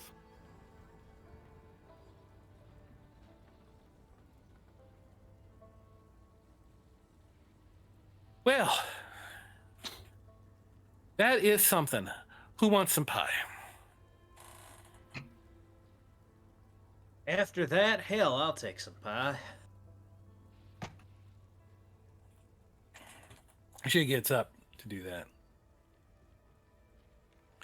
As she leaves the little dining room over to the kitchen, and the four of you are left there with Owen to talk. Or do any of you feel the silence? If not, John Owen will. I kind of subconsciously, as she's like talking about this and recounting this, I subconsciously grab Amy's hand. And when she stops talking and she goes back into the kitchen, like I realize what I'm doing, I let him go and straighten my cap and tend to my whiskey. I take my flask out and take a long swig.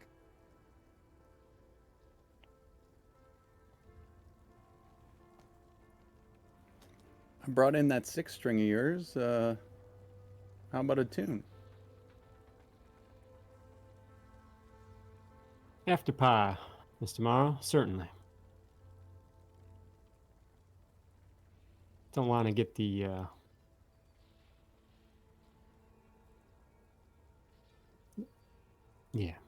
after pie. All right, so pie is served, and she also brews up some coffee to go with it, and it's apple, of course.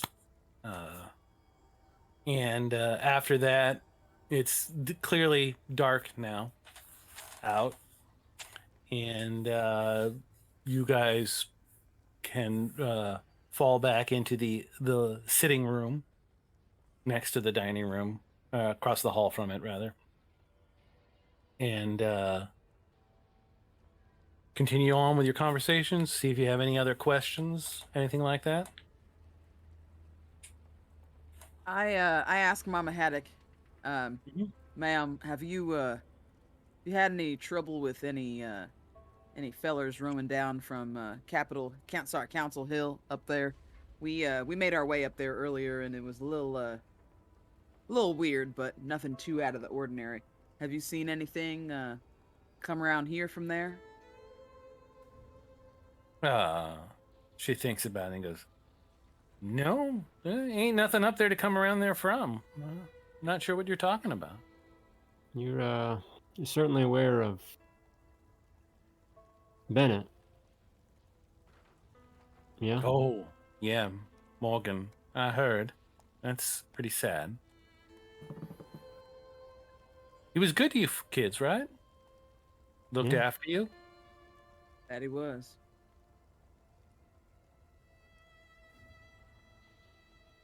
Do you ever see anyone out here from the McClellan Ranch? Well, they ain't too far away, so not that uncommon. Gotcha. Ever He's poking around. I think he'd like to expand ever, but I ain't moving off of my land. he ever try to hit you with the hard sell? If you No. take my meaning? No, I don't think so. Just he's made polite offers. Last one was like maybe 4 or 5 years ago when my husband died. Said a woman shouldn't be forced to run a farm out here like this by herself. That sort of thing. I just told him and it just made me more determined. I see. Ever have any trouble from any of his boys? No, I think they notice. I think they know what a good shot I can be. That's where I get it from. I was wondering where that came from. Everybody can give me a notice roll.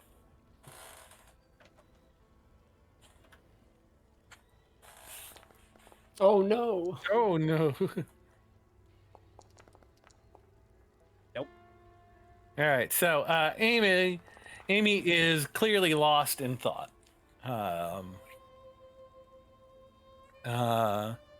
Jim and Bob both, as you guys are having this conversation, pick up the sound of the horses off in the barn, kind of like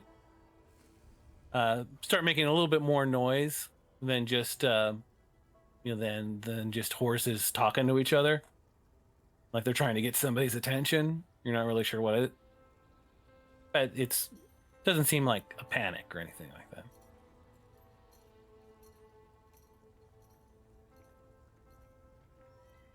If that tune can wait, I might take out some of these scraps to the horses. Huh? What? What? Yeah. Sure thing, Bob. I'll go on out with you. Okay. So you two slip out to take some scraps out to the horses. I'm not exactly sure what. Let them lick the plates, or like if there's any organic Some waste vegetables or from the meal. something. Yeah. Okay. Find them some carrots maybe, or root veg to take out. Horses famously not springtime. big into pie. Well, and I'm not prepared to share Mama Haddock's pie with the horses.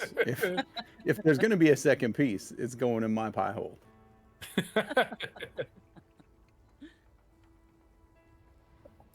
But yeah, just excusing himself from the table with polite nod towards Mama Haddock, and just making sure that that they're safe out there. Maybe giving a little bit of a listen, just making sure there isn't anything bigger than horses prowling around this farmhouse. All right. When I go out with him, I find myself drawn to looking in the direction that we had come from on Council Hill, kind of, just sizing up the area and just taking in the big sky all around us, since there's not any people really out there other than us.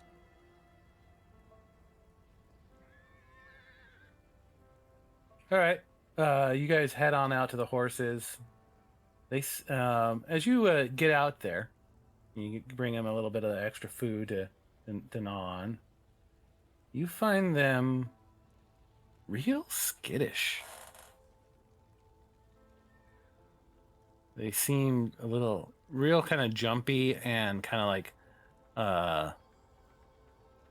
pacing back and forth as much as they can in the stalls that you have them in the barn. I don't know why that word was so hard to pull. You can give me a riding roll if you want to try and soothe them. Perfect.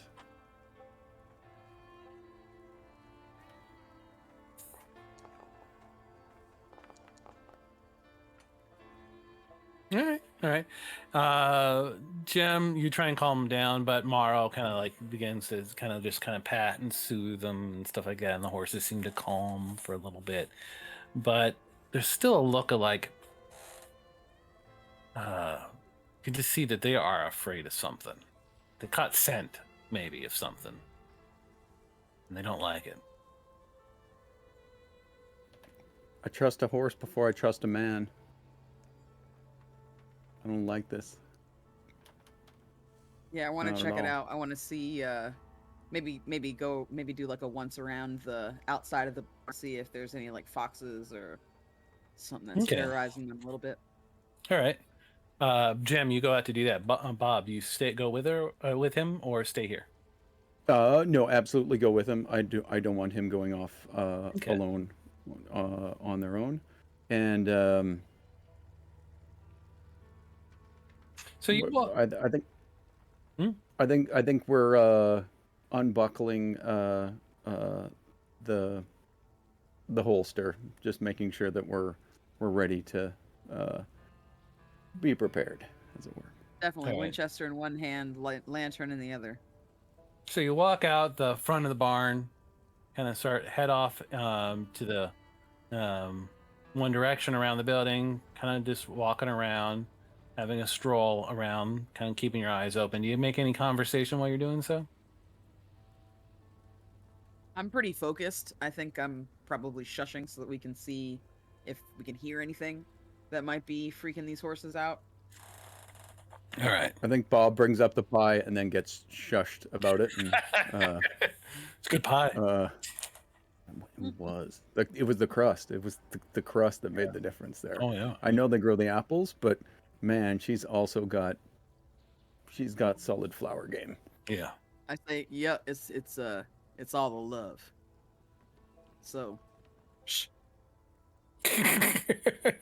So for the love of God, shut up. All right. You guys begin to make your circuit around the barn. Back in the drawing room, conversation kind of meanders to just back to local events and the like, unless somebody brings up another subject. So Clayton and I, we outside of Deadwood, was it? And just kind of ran into each other and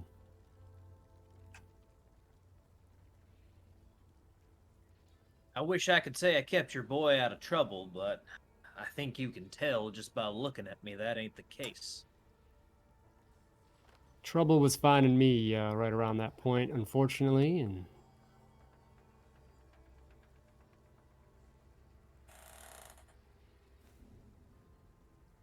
All right. And anything else? Owen goes, so you found each other and came out to Missoula because you wanted to come back home? you've kind of found out there, Major, what why I've come back. I'm looking for someone.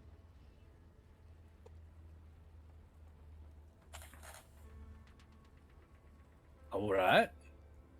Well, seems like you found someone. Kind of smiles. Or am I not your type? Not exactly what I had in mind, unfortunately. Oh. No, this is one of them there retribution looking for someone situations. You ain't gonna find it on that hill, Clayton. No. Yeah, but there's something up there. Sometimes things are better left undisturbed. Right, Major? That is so.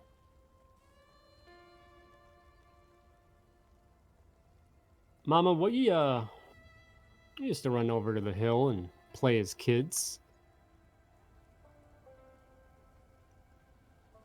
What are stories you hear about that place? Oh, well, I know that that's where the tribes used to hold their powwows whenever they had to work out some sort of conflict. And that's where they also negotiated the treaty that made the Flathead Reservation. That was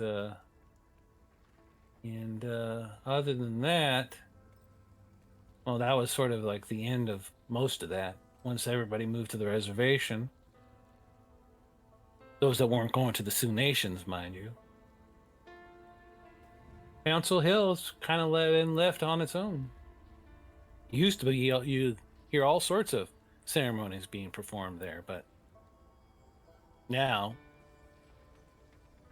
the tribes, they're not allowed to go wander around in large groups, and certainly not enough to perform those old ceremonies they used to do.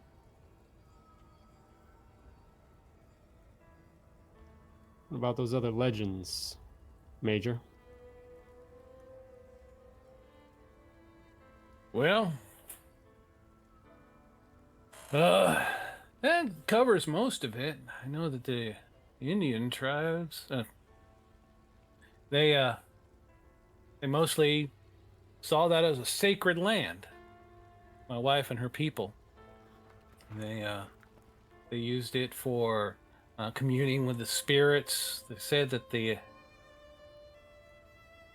barrier between worlds was thinner there. It was like a place where you could walk from one world to the hunting grounds and back if you knew the way. They would come there for revelation and communion with their ancestors. But it was because of that, it was also a dangerous place. That you had to hold your tongue and be polite, and hold and keep all your weapons tied, or you could attract the dark spirits, what they call the Amadeaus. They were drawn to dark and malevolent thought. Bringing such things as that to the Council Hill was inviting destruction. The vigilantes ever do anything up on Council Hill? As well, I wasn't here for that. But I heard that's where they all met before they rode down into Hellgate.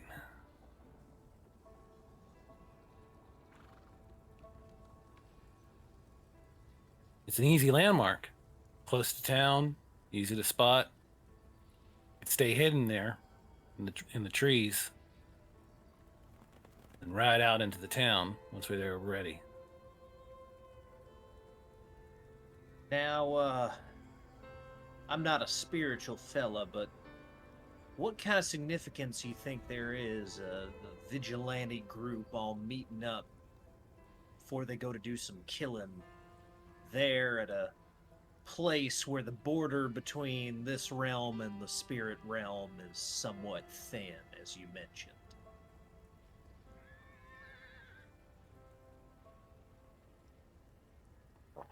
Seems like a bad idea.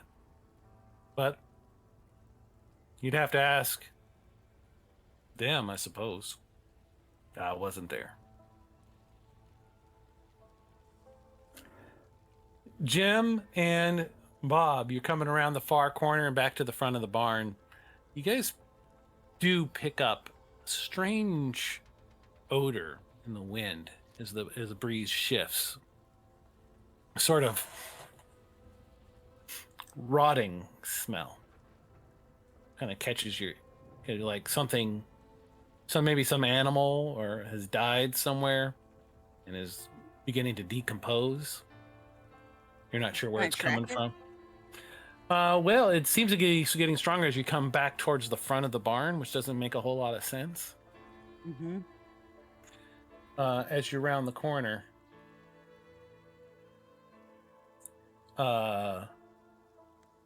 give me as you round the corner, Walsh and Jem, give me a spirit check.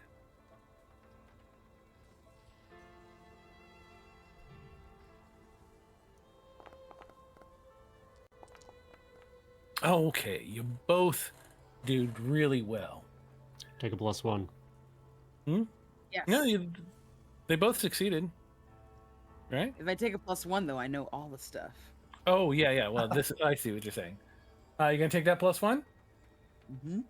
Okay, so you get a raise. You both make spirit checks. It's not, however, I'll let you take this back. It's not a case of knowing stuff. It's a case of controlling yourself as you round the corner and come face to face with 5 men who are standing there on the road in front of the barn, seemingly out of nowhere, all with sack hoods pulled over their heads. Oh, no. And we are dealing cards. Oh, no. Yeehaw. Here we So go. while you're drawing cards, I lose my mind. Like, I turn around the corner and it's like all my nightmares have come to life, and I start screaming, "Amy! Clayton! Amy!" Yeah, with a raise, I will let you do that. Thank you. Get it, you have control enough of your mouth to yell something out before cards are actually dealt.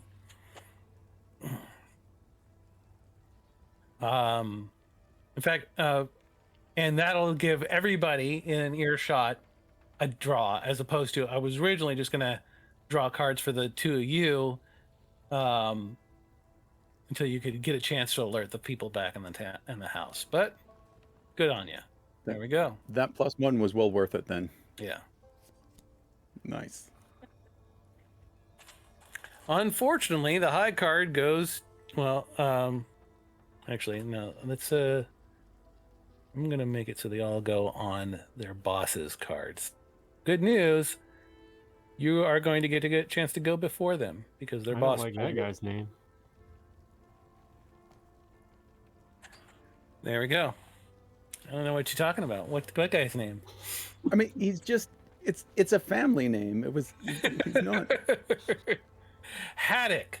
You actually pull the high card with the Queen of Hearts, and you hear Jem scream out. What was it again, Jem? I just say, "Amy! Amy, get out here! Clayton!" All right. Amy, Clayton, I don't get have out the here. words for it. Yeah. Your names are called out, and it sounds kind of panicky. Yeah, so I can get out. Looks like I can get out to the deck. Front porch. Yeah. So as I'm kind of like tuning up the guitar, playing a couple things, whatever. I just hear this in the distance, and just immediately just set that down on the ground, spring up, and rush out through the room, out the front door to the front porch as I can, and grabbing rifle on the way out, ready to go. Say that the rifle by the door, grab that on the way, and pull out and see the oncomers. There appears to be 5 figures in the gloom of the farm, all dressed in ragged, torn clothes with flour sack hoods. As I'm coming to, just immediately reacting to come to Jem, the sight that I see, however, is pretty disturbing for me, and I really try to hold it together to be able to do anything. And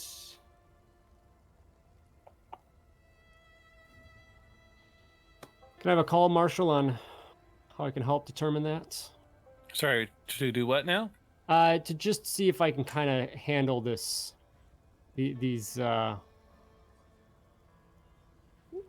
oncomers. Like, how can you handle them? What do you mean? If I'm able to continue to act, if the site has put me off, if I've been freaked out. At this distance, I had made the two folks make a spirit check because they were suddenly surprised by this group of figures as they came around the corner. At this distance, and not smelling the smells that they are smelling, and The But only I can see the flour sacks, obviously, right? Yeah, the flower sacks are disturbing, but at this far away, I'm not forcing any sort of gut checks Okay. or anything like that.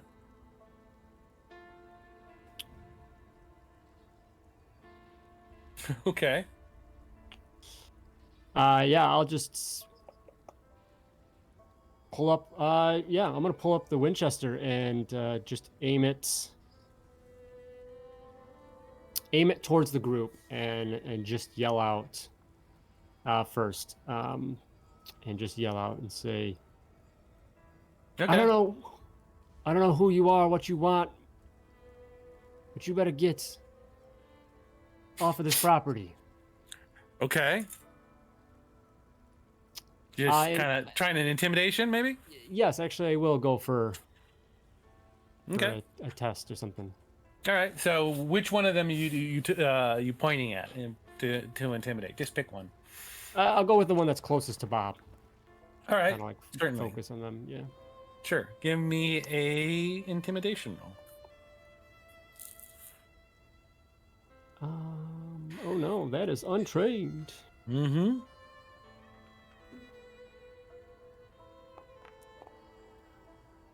All right. That is a 2. There's a heavy Versus- shake in my voice as I do. Versus that one's spirit. It appears to not be concerned by anything you've just said. And with that, Jem, you're up. I shakily kind of reach for my Winchester, and I want to shoot this guy here. The one closest to you guys? Yeah. Yeah. I don't know if that let me do it, but Double right click to target them, or or hold the T while hovering over them. We'll do it. there we go. Okay. Get it? Oh, that is a nice hit. That's a 7, which is a Plus hit. one. No, Can I take a +1? you certainly can. Let's knock that down. Wrong way. You get a +1, and I'll let you roll raise damage in that case. Nice. All right. That is 3 wounds. I'm gonna try and soak it. Yeah, sure. Why not? Apply that, and I will attempt to soak. See if I Look at that find- spray. Well, it was worth a shot. I attempted the bullet kind of like smashes into the thing, and much to your strange horror, it's like your Winchester tears the thing apart. And I don't mean like just like blood and gore goes spraying everywhere. I mean like its very essence it turns into rags and threads and just kind of explodes in this strange sort of wispy mist that just sort of twinkles out like embers from a campfire. And I will have you all, everyone who sees that, now make an actual fear check at -2. Oh no. Spirit roll, yes. Spirit roll at -2.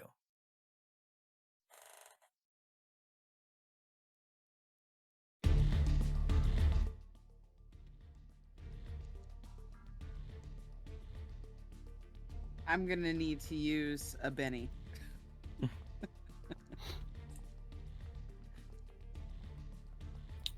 Same. And All right, so 8. All right. So from what I can see, Amy. I'm gonna re-roll. Sorry. Okay, It's sure. not. It's not putting on my -1 from one of my hindrances. I see. Okay, so yeah, include so- that as well. Let me Just do use that. So -3 overall. Benny. Oh no! Oh no! Critical failure. All right.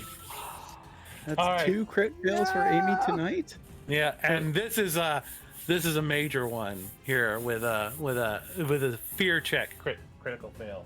Oh yeah! Who do you think you are, me?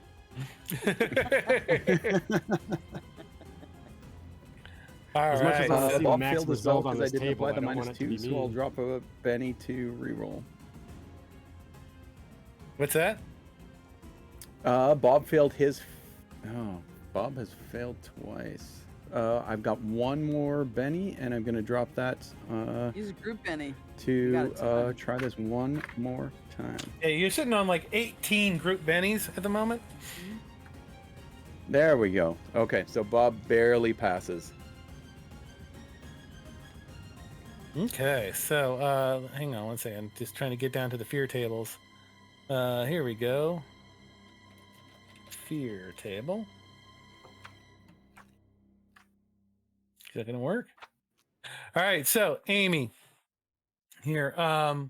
Was there a special penalty for crit failing on the fear check? Yeah, there might be. Should have a side.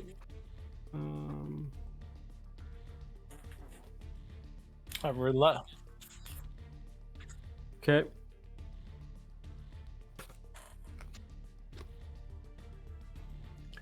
Oh, I don't. We don't need to go that extra long. I mean, I just wanted. I mean, we can always, for everyone, if it's time, if we were rolling on time to end it here, I'm okay with it ending here at the end of this round, and then we're picking it up from here next week, with this rather dramatic turn of events.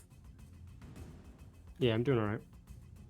All right, so we want to do one round and then call it for the night and pick it up from there. That sounds good to me.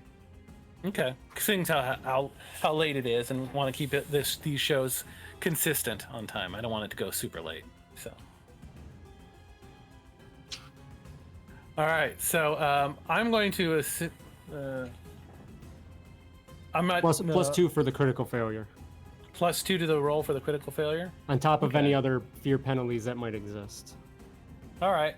Well, why don't you give me a yeah? So it would be +2 for the general guts check, and then +2 for the man. so it's +4 to the roll. Do you want to roll this, or do you want me to? I think it's easier if you just roll an actual Yep. die, and then let me look it up here out of the book. Yep. Let's keep it under 22 people. Oh, So that's 6 + 2 would be a. 13. No, I added the +4 in there. Oh, I see. Gotcha. Okay. Yep, So 13 total.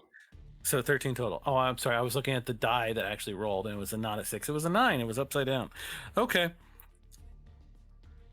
All right. Sorry. Trying to get to the fear table. Although I talk about never getting to use fear, and I was not prepared when it actually came up. 124. Page 124. Yeah.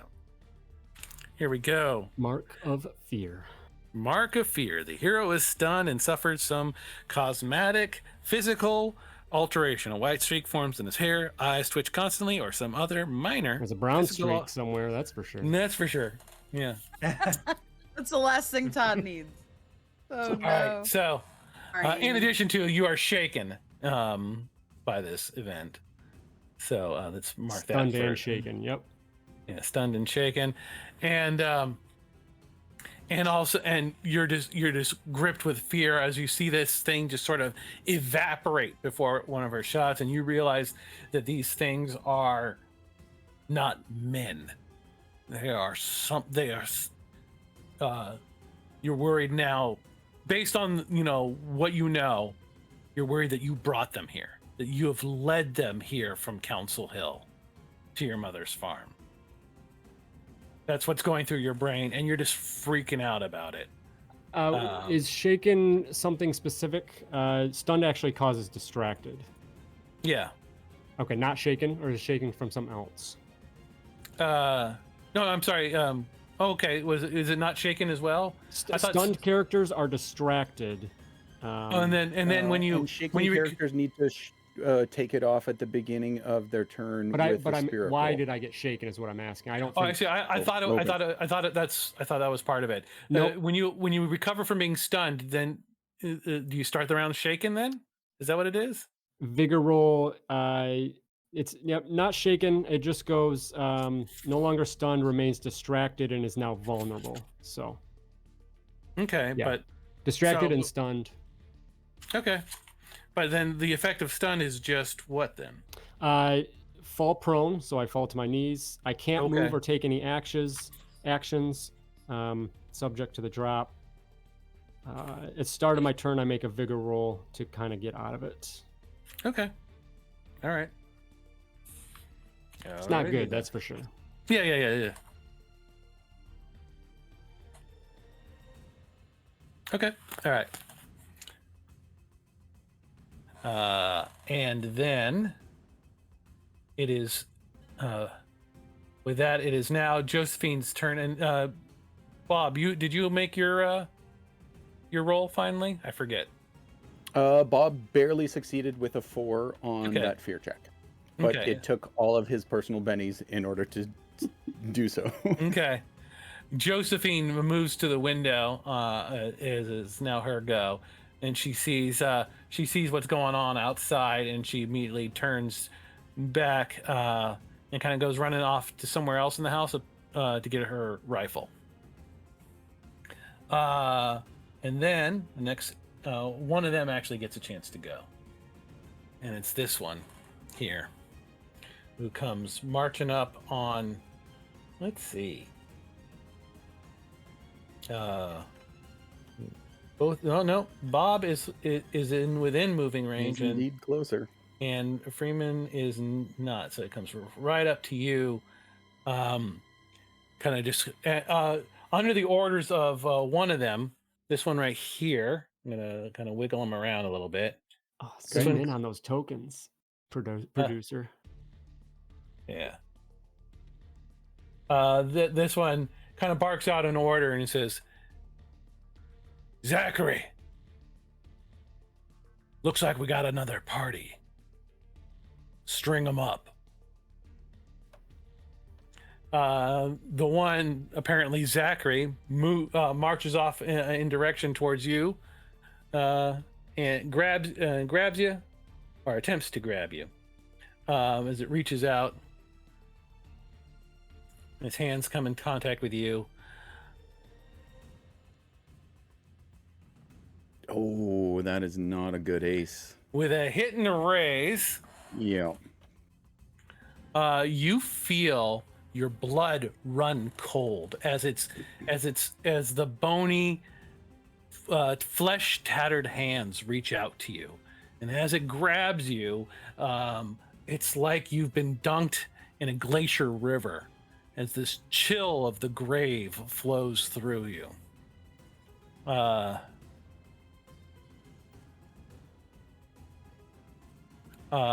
It is so bad that you can feel parts of your skin begin to pucker and burn from almost like a frostbite, as this cold Bob knows cold runs through you. You're gonna take a wound unless you soak it. I'd like to spend a group Benny because I do not have any all right, so just personal bennies. Click the little actually, oh, you did. It says you can soak. You can make a soak roll. So click that thing and see what happens. Oh, I'm gonna I'll click one wound. Nope, that might apply it. No. Do you not see a damage card in the window there? I'll just roll it for you. There you go. Yep. Nope. You got it. I clicked it already. Thank you so much, and you rolled very well. Thank you, Cheyenne. You're welcome. That's just what I wanted. Okay, so you shrug it off. However, the cold winters of Canada are nothing to you, and neither so much is the chill of the grave. It's your go. I think that passes the action to me. Yes. So if Bob attempts to withdraw, he's going to be subject to another attack from Yep.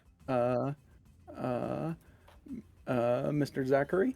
And I'm not able to say pull out a pistol and shoot at such close range, right? Oh yeah, no, you can pull out a pistol and shoot at such close range, but it's okay. It is, however, not It's against their parry. It's against their parry. Yeah. It's not the normal target number to hit. But if I wanted to target the one that was giving the commands, would I be able to do so, or do I need to step back in order No, to? you could do that. You could shoot at somebody else. Okay. All right. So I think we'll drop 2 actions in addition to a free action. So Bob had mentioned that their holster was unbuttoned. They pull out that, because these are non-human combatants, they pull out that Gatling pistol. Okay. And in the gleam of the lovely Montana moonlight, I think we see fine engravings etched upon upon that Gatling pistol. Mm-hmm. And they begin to glow with an otherworldly brilliance as Bob attempts to activate Ammo Whammy. Okay. So Ammo Whammy, because he's a Hexslinger, Ammo Whammy comes with as a free action, and then they'll attempt to drop 2 shots into this crowd. Okay. You're shooting at all of them at one guy. It's a Gatling pistol. Well, it's the Ammo Whammy. If I succeed, is going to be explosive, so it'll be a small blast. Oh, gotcha. Okay. Yeah. And then if we get the raise, then we'll maybe add some +2s into it. We'll see how she shakes down. But first, we need to succeed. So attempting Ammo Whammy as a free action. Yep, that's a success. Not a raise, but a single success. So that means I will get 1 benefit. I'll choose explosive. Okay. And then on, I don't know if you can see when I target, but the one that was giving the commands, the one in the middle there. Yeah. I'm hoping that a small blast will catch all 3 of them. Would you like me to throw down such a small burst, and you can Yep. make that decision there? Sure. Yep. Okay. There we go. But when the burst template was way bigger than I expected it to be, so I'm thinking, oh no, okay, not really. Okay, so if I am gonna catch 2 of them, yep, exactly that. We'll catch the one that was delivering the orders, as well as the one to the south of them. Okay. Precisely. And then, we've got 2 shots, so maybe we move the blast template after the first one. We'll see how she shakes down. All right. So this will be a shooting roll. Because I've declared 2 actions, it will be at -2.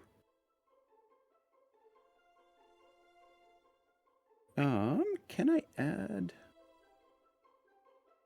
there's description, illumination. I don't know if I can add a -2 to that roll after I've dropped it into chat there.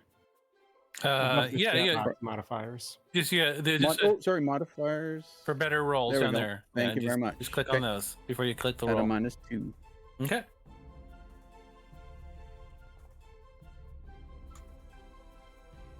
Alright. That is a 5, which is gonna hit, and then what's the damage for Ammo Whammy?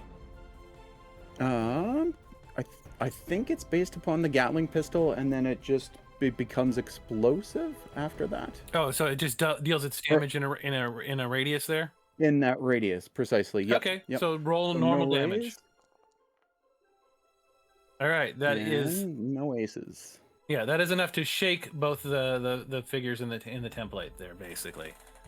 Beauty. Okay, so can I target the one up above that with my second shot at a -2? Certainly. Cool. Oop, sorry. Oop. Sorry, I had the wrong thing. So yeah, you can easily target them. Sorry, I'm shaking these guys. Go ahead, make a roll on the other one. So I think everybody back in the farmhouse here is like a bird. Yeah, you hear this. As you send out a cloud of bullets that all sort of like crackle with a strange arcane energy as they flash from the barrel of your Gatling pistol. Beauty. Another roll at a -2. Looks like that's just a base success. So we take basic damage for the Gatling pistol. I don't know if I can catch the leader as well as the one to the north of him, but if it's just down to one of them, I will take the one that is not shaken. Let's see. If you put it right there, it kind of touches both tokens, so I could say, yeah, sure. Okay. All right. Ooh, not as good a damage on that one. Only 4 damage, AP 1. Yeah, not enough to do anything in the second burst of shots. All right. Okay. So, coming around here, Major Owen would get the next card. He unfortunately does not have a weapon or know what's going on so much. He staggers out onto the front porch next to Amy and attempts to help you collect yourself, Amy, as he comes up and he kind of kneels down and goes, "Son, I know this is quite possibly the worst possible thing that could probably happen, but it's gonna be all right. I believe in you. You just gotta shake it off, son." And with that, he is going to make a persuasion roll in order to assist you on your recovery.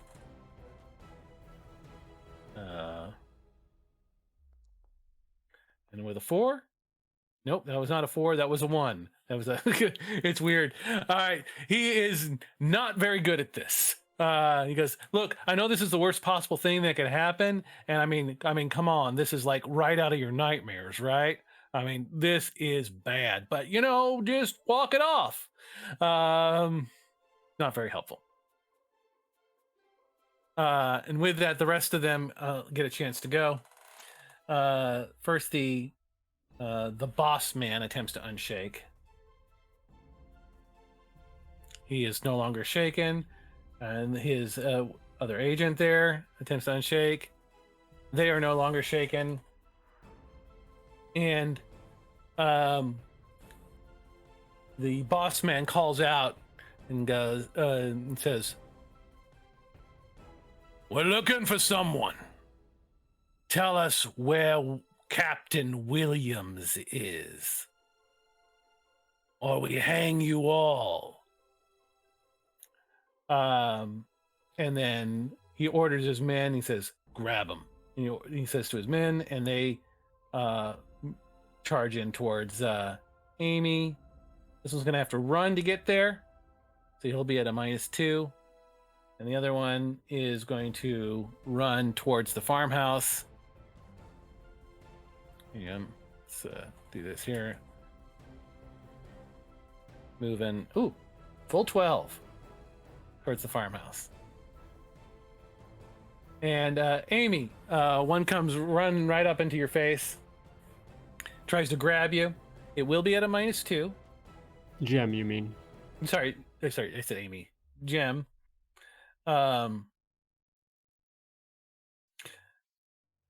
Tries to grab you first here.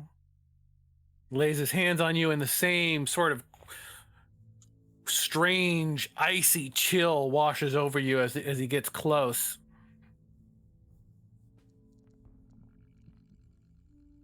But a 4 is not going to. His clawed hands kind of move across you at you as it comes in, and you kind of lean back and out of the way, and you can hear the gnashing of teeth underneath the hood, and it's just like, "I'm gonna eat you up." Voice from inside comes out, and that's it for their go. Clayton, you're bringing up the end of the round. Yep. So I'm gonna move. Let me select the right thing here.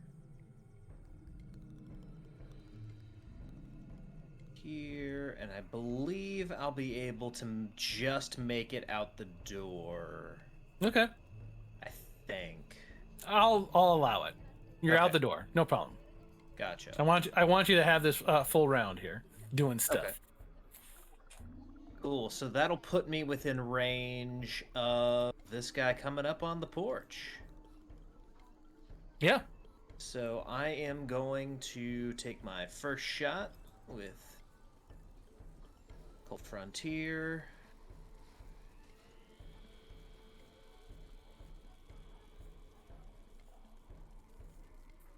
That is a 4. Basic hit. You happy with that? Yep. Yeah, All right. I'll take that. Because you got 17 bennies.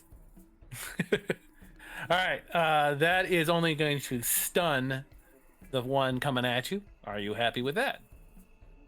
Yeah, because I will get my second shot. Okay. So I'll apply that. He is shaken.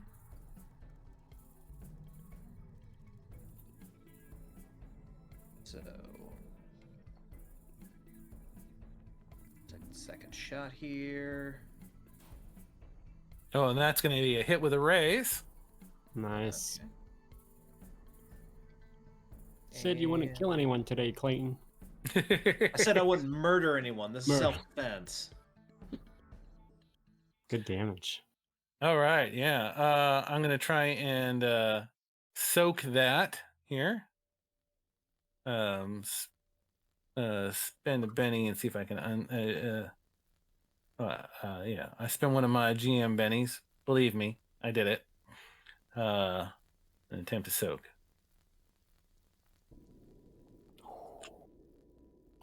No, nice. Nope, no, that's only a 1. It's a weird thing the Foundry's been doing. When you roll a 1, it checks to see if it was a critical failure because they're mooks, right?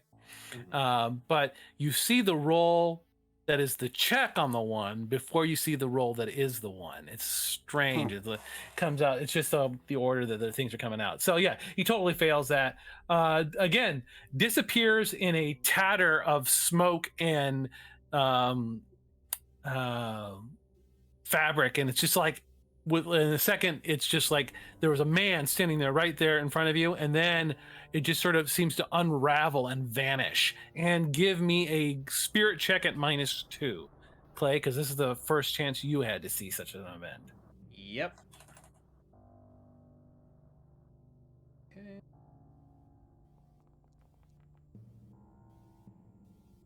Nice. All right, 4. That's good. That's good. You're shocked and surprised by this, but you hold yourself together and you stay focused. And with that, we're going to call it in for the night. Hell Well, yeah. hey, look at that. Look at the way the music stopped right there, right on that beat. That's so nice and lovely. All right, folks, I've been your Marshal for the evening, Cheyenne. All right, and we're going to go quickly around the table and say our goodbyes, starting with Bob Morrow. Hello, everyone. In those hunting grounds, I have been Bizarre Hands. My pronouns are he, him. You can find me on Twitter and Instagram. I was very grateful to enjoy this session. It's great to have everyone back together again, all 4 or 5 of us, plus people behind the scenes. It is just great to catch back up. So thank you so much to Cheyenne for running the game. Thank you so much to my fellow players for giving us an awesome session, and thank you to those of you in the hunting grounds that are sticking around this late to enjoy some spooky flower sack men. I've been joining you today from Treaty 4 territory, the original lands of the Cree, Soto, Dakota, Lakota, Nakota, as well as the homelands of the Métis, and I look forward to seeing you next Wednesday. All right, Jim. Everybody, I am Candace Magnificent playing Jaemison Jem Freeman. Thank you so much for joining us tonight. You can find me on YouTube and Instagram at that Candace girl. At Candace Magnificent.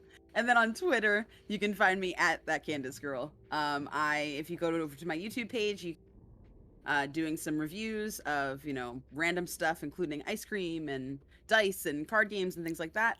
I am also going to be found on Spotify and iTunes for a couple of podcasts, so stay tuned for those. Amy. Thank you all for being here. Todd Moonbounce as Amadeus, Amy Haddock. Such a great session. Thank you, Cheyenne. Thank you to my wonderful co-stars as well. You can find me on Twitter and Twitch, Todd Moonbounce. I am also one half of the Dungeon Jedi Masters, a podcast and much more for the Star Wars 5th edition conversion. So if you're interested in some Star Wars D&D, that is the place to be. Check out what we do there. And again, look forward to seeing you all next week. And Clayton. All right, guys. So once again, I am Ryan Howard, the creator and host of Rollin' Bones with Ryan Howard. You can find me on Twitter and Instagram at Howard_Ryan Gregg. I just did a review of The Phylactery #3 and Rocket to Russia on Rollin' Bones, which you can see on YouTube. Rollin' Bones with Ryan Howard is where you can find that. And just to go ahead and drop the seeds here, on October 21st, 22nd, and 23rd, I will be running games in person at GameholeCon in Madison, Wisconsin. So if anyone is going to be attending that convention and you like the show or like Rollin' Bones, want to come up to me and say hi, want to play in one of my games, definitely feel free to do so. I am more than happy to talk with anyone who enjoys the show. Excellent. Look forward to that. And again, my name is Cheyenne Wright.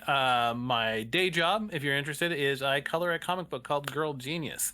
And just recently, the normal penciler, Phil Folio, of Magic the Gathering and 30, 40, 50 years of comics production, had to step away from the drawing table because of some rotator cuff surgery that he had to do.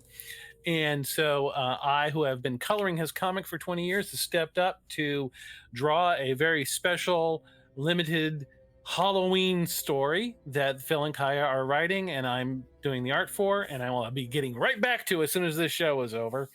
And the first 2 pages are up right now, and third page is going to be up tomorrow night at midnight. Please go to girlgeniusonline.com to take a look at those, and you can see my fine handiwork on that. It's been a lot of fun. Thank you for stopping in here. Love yourselves.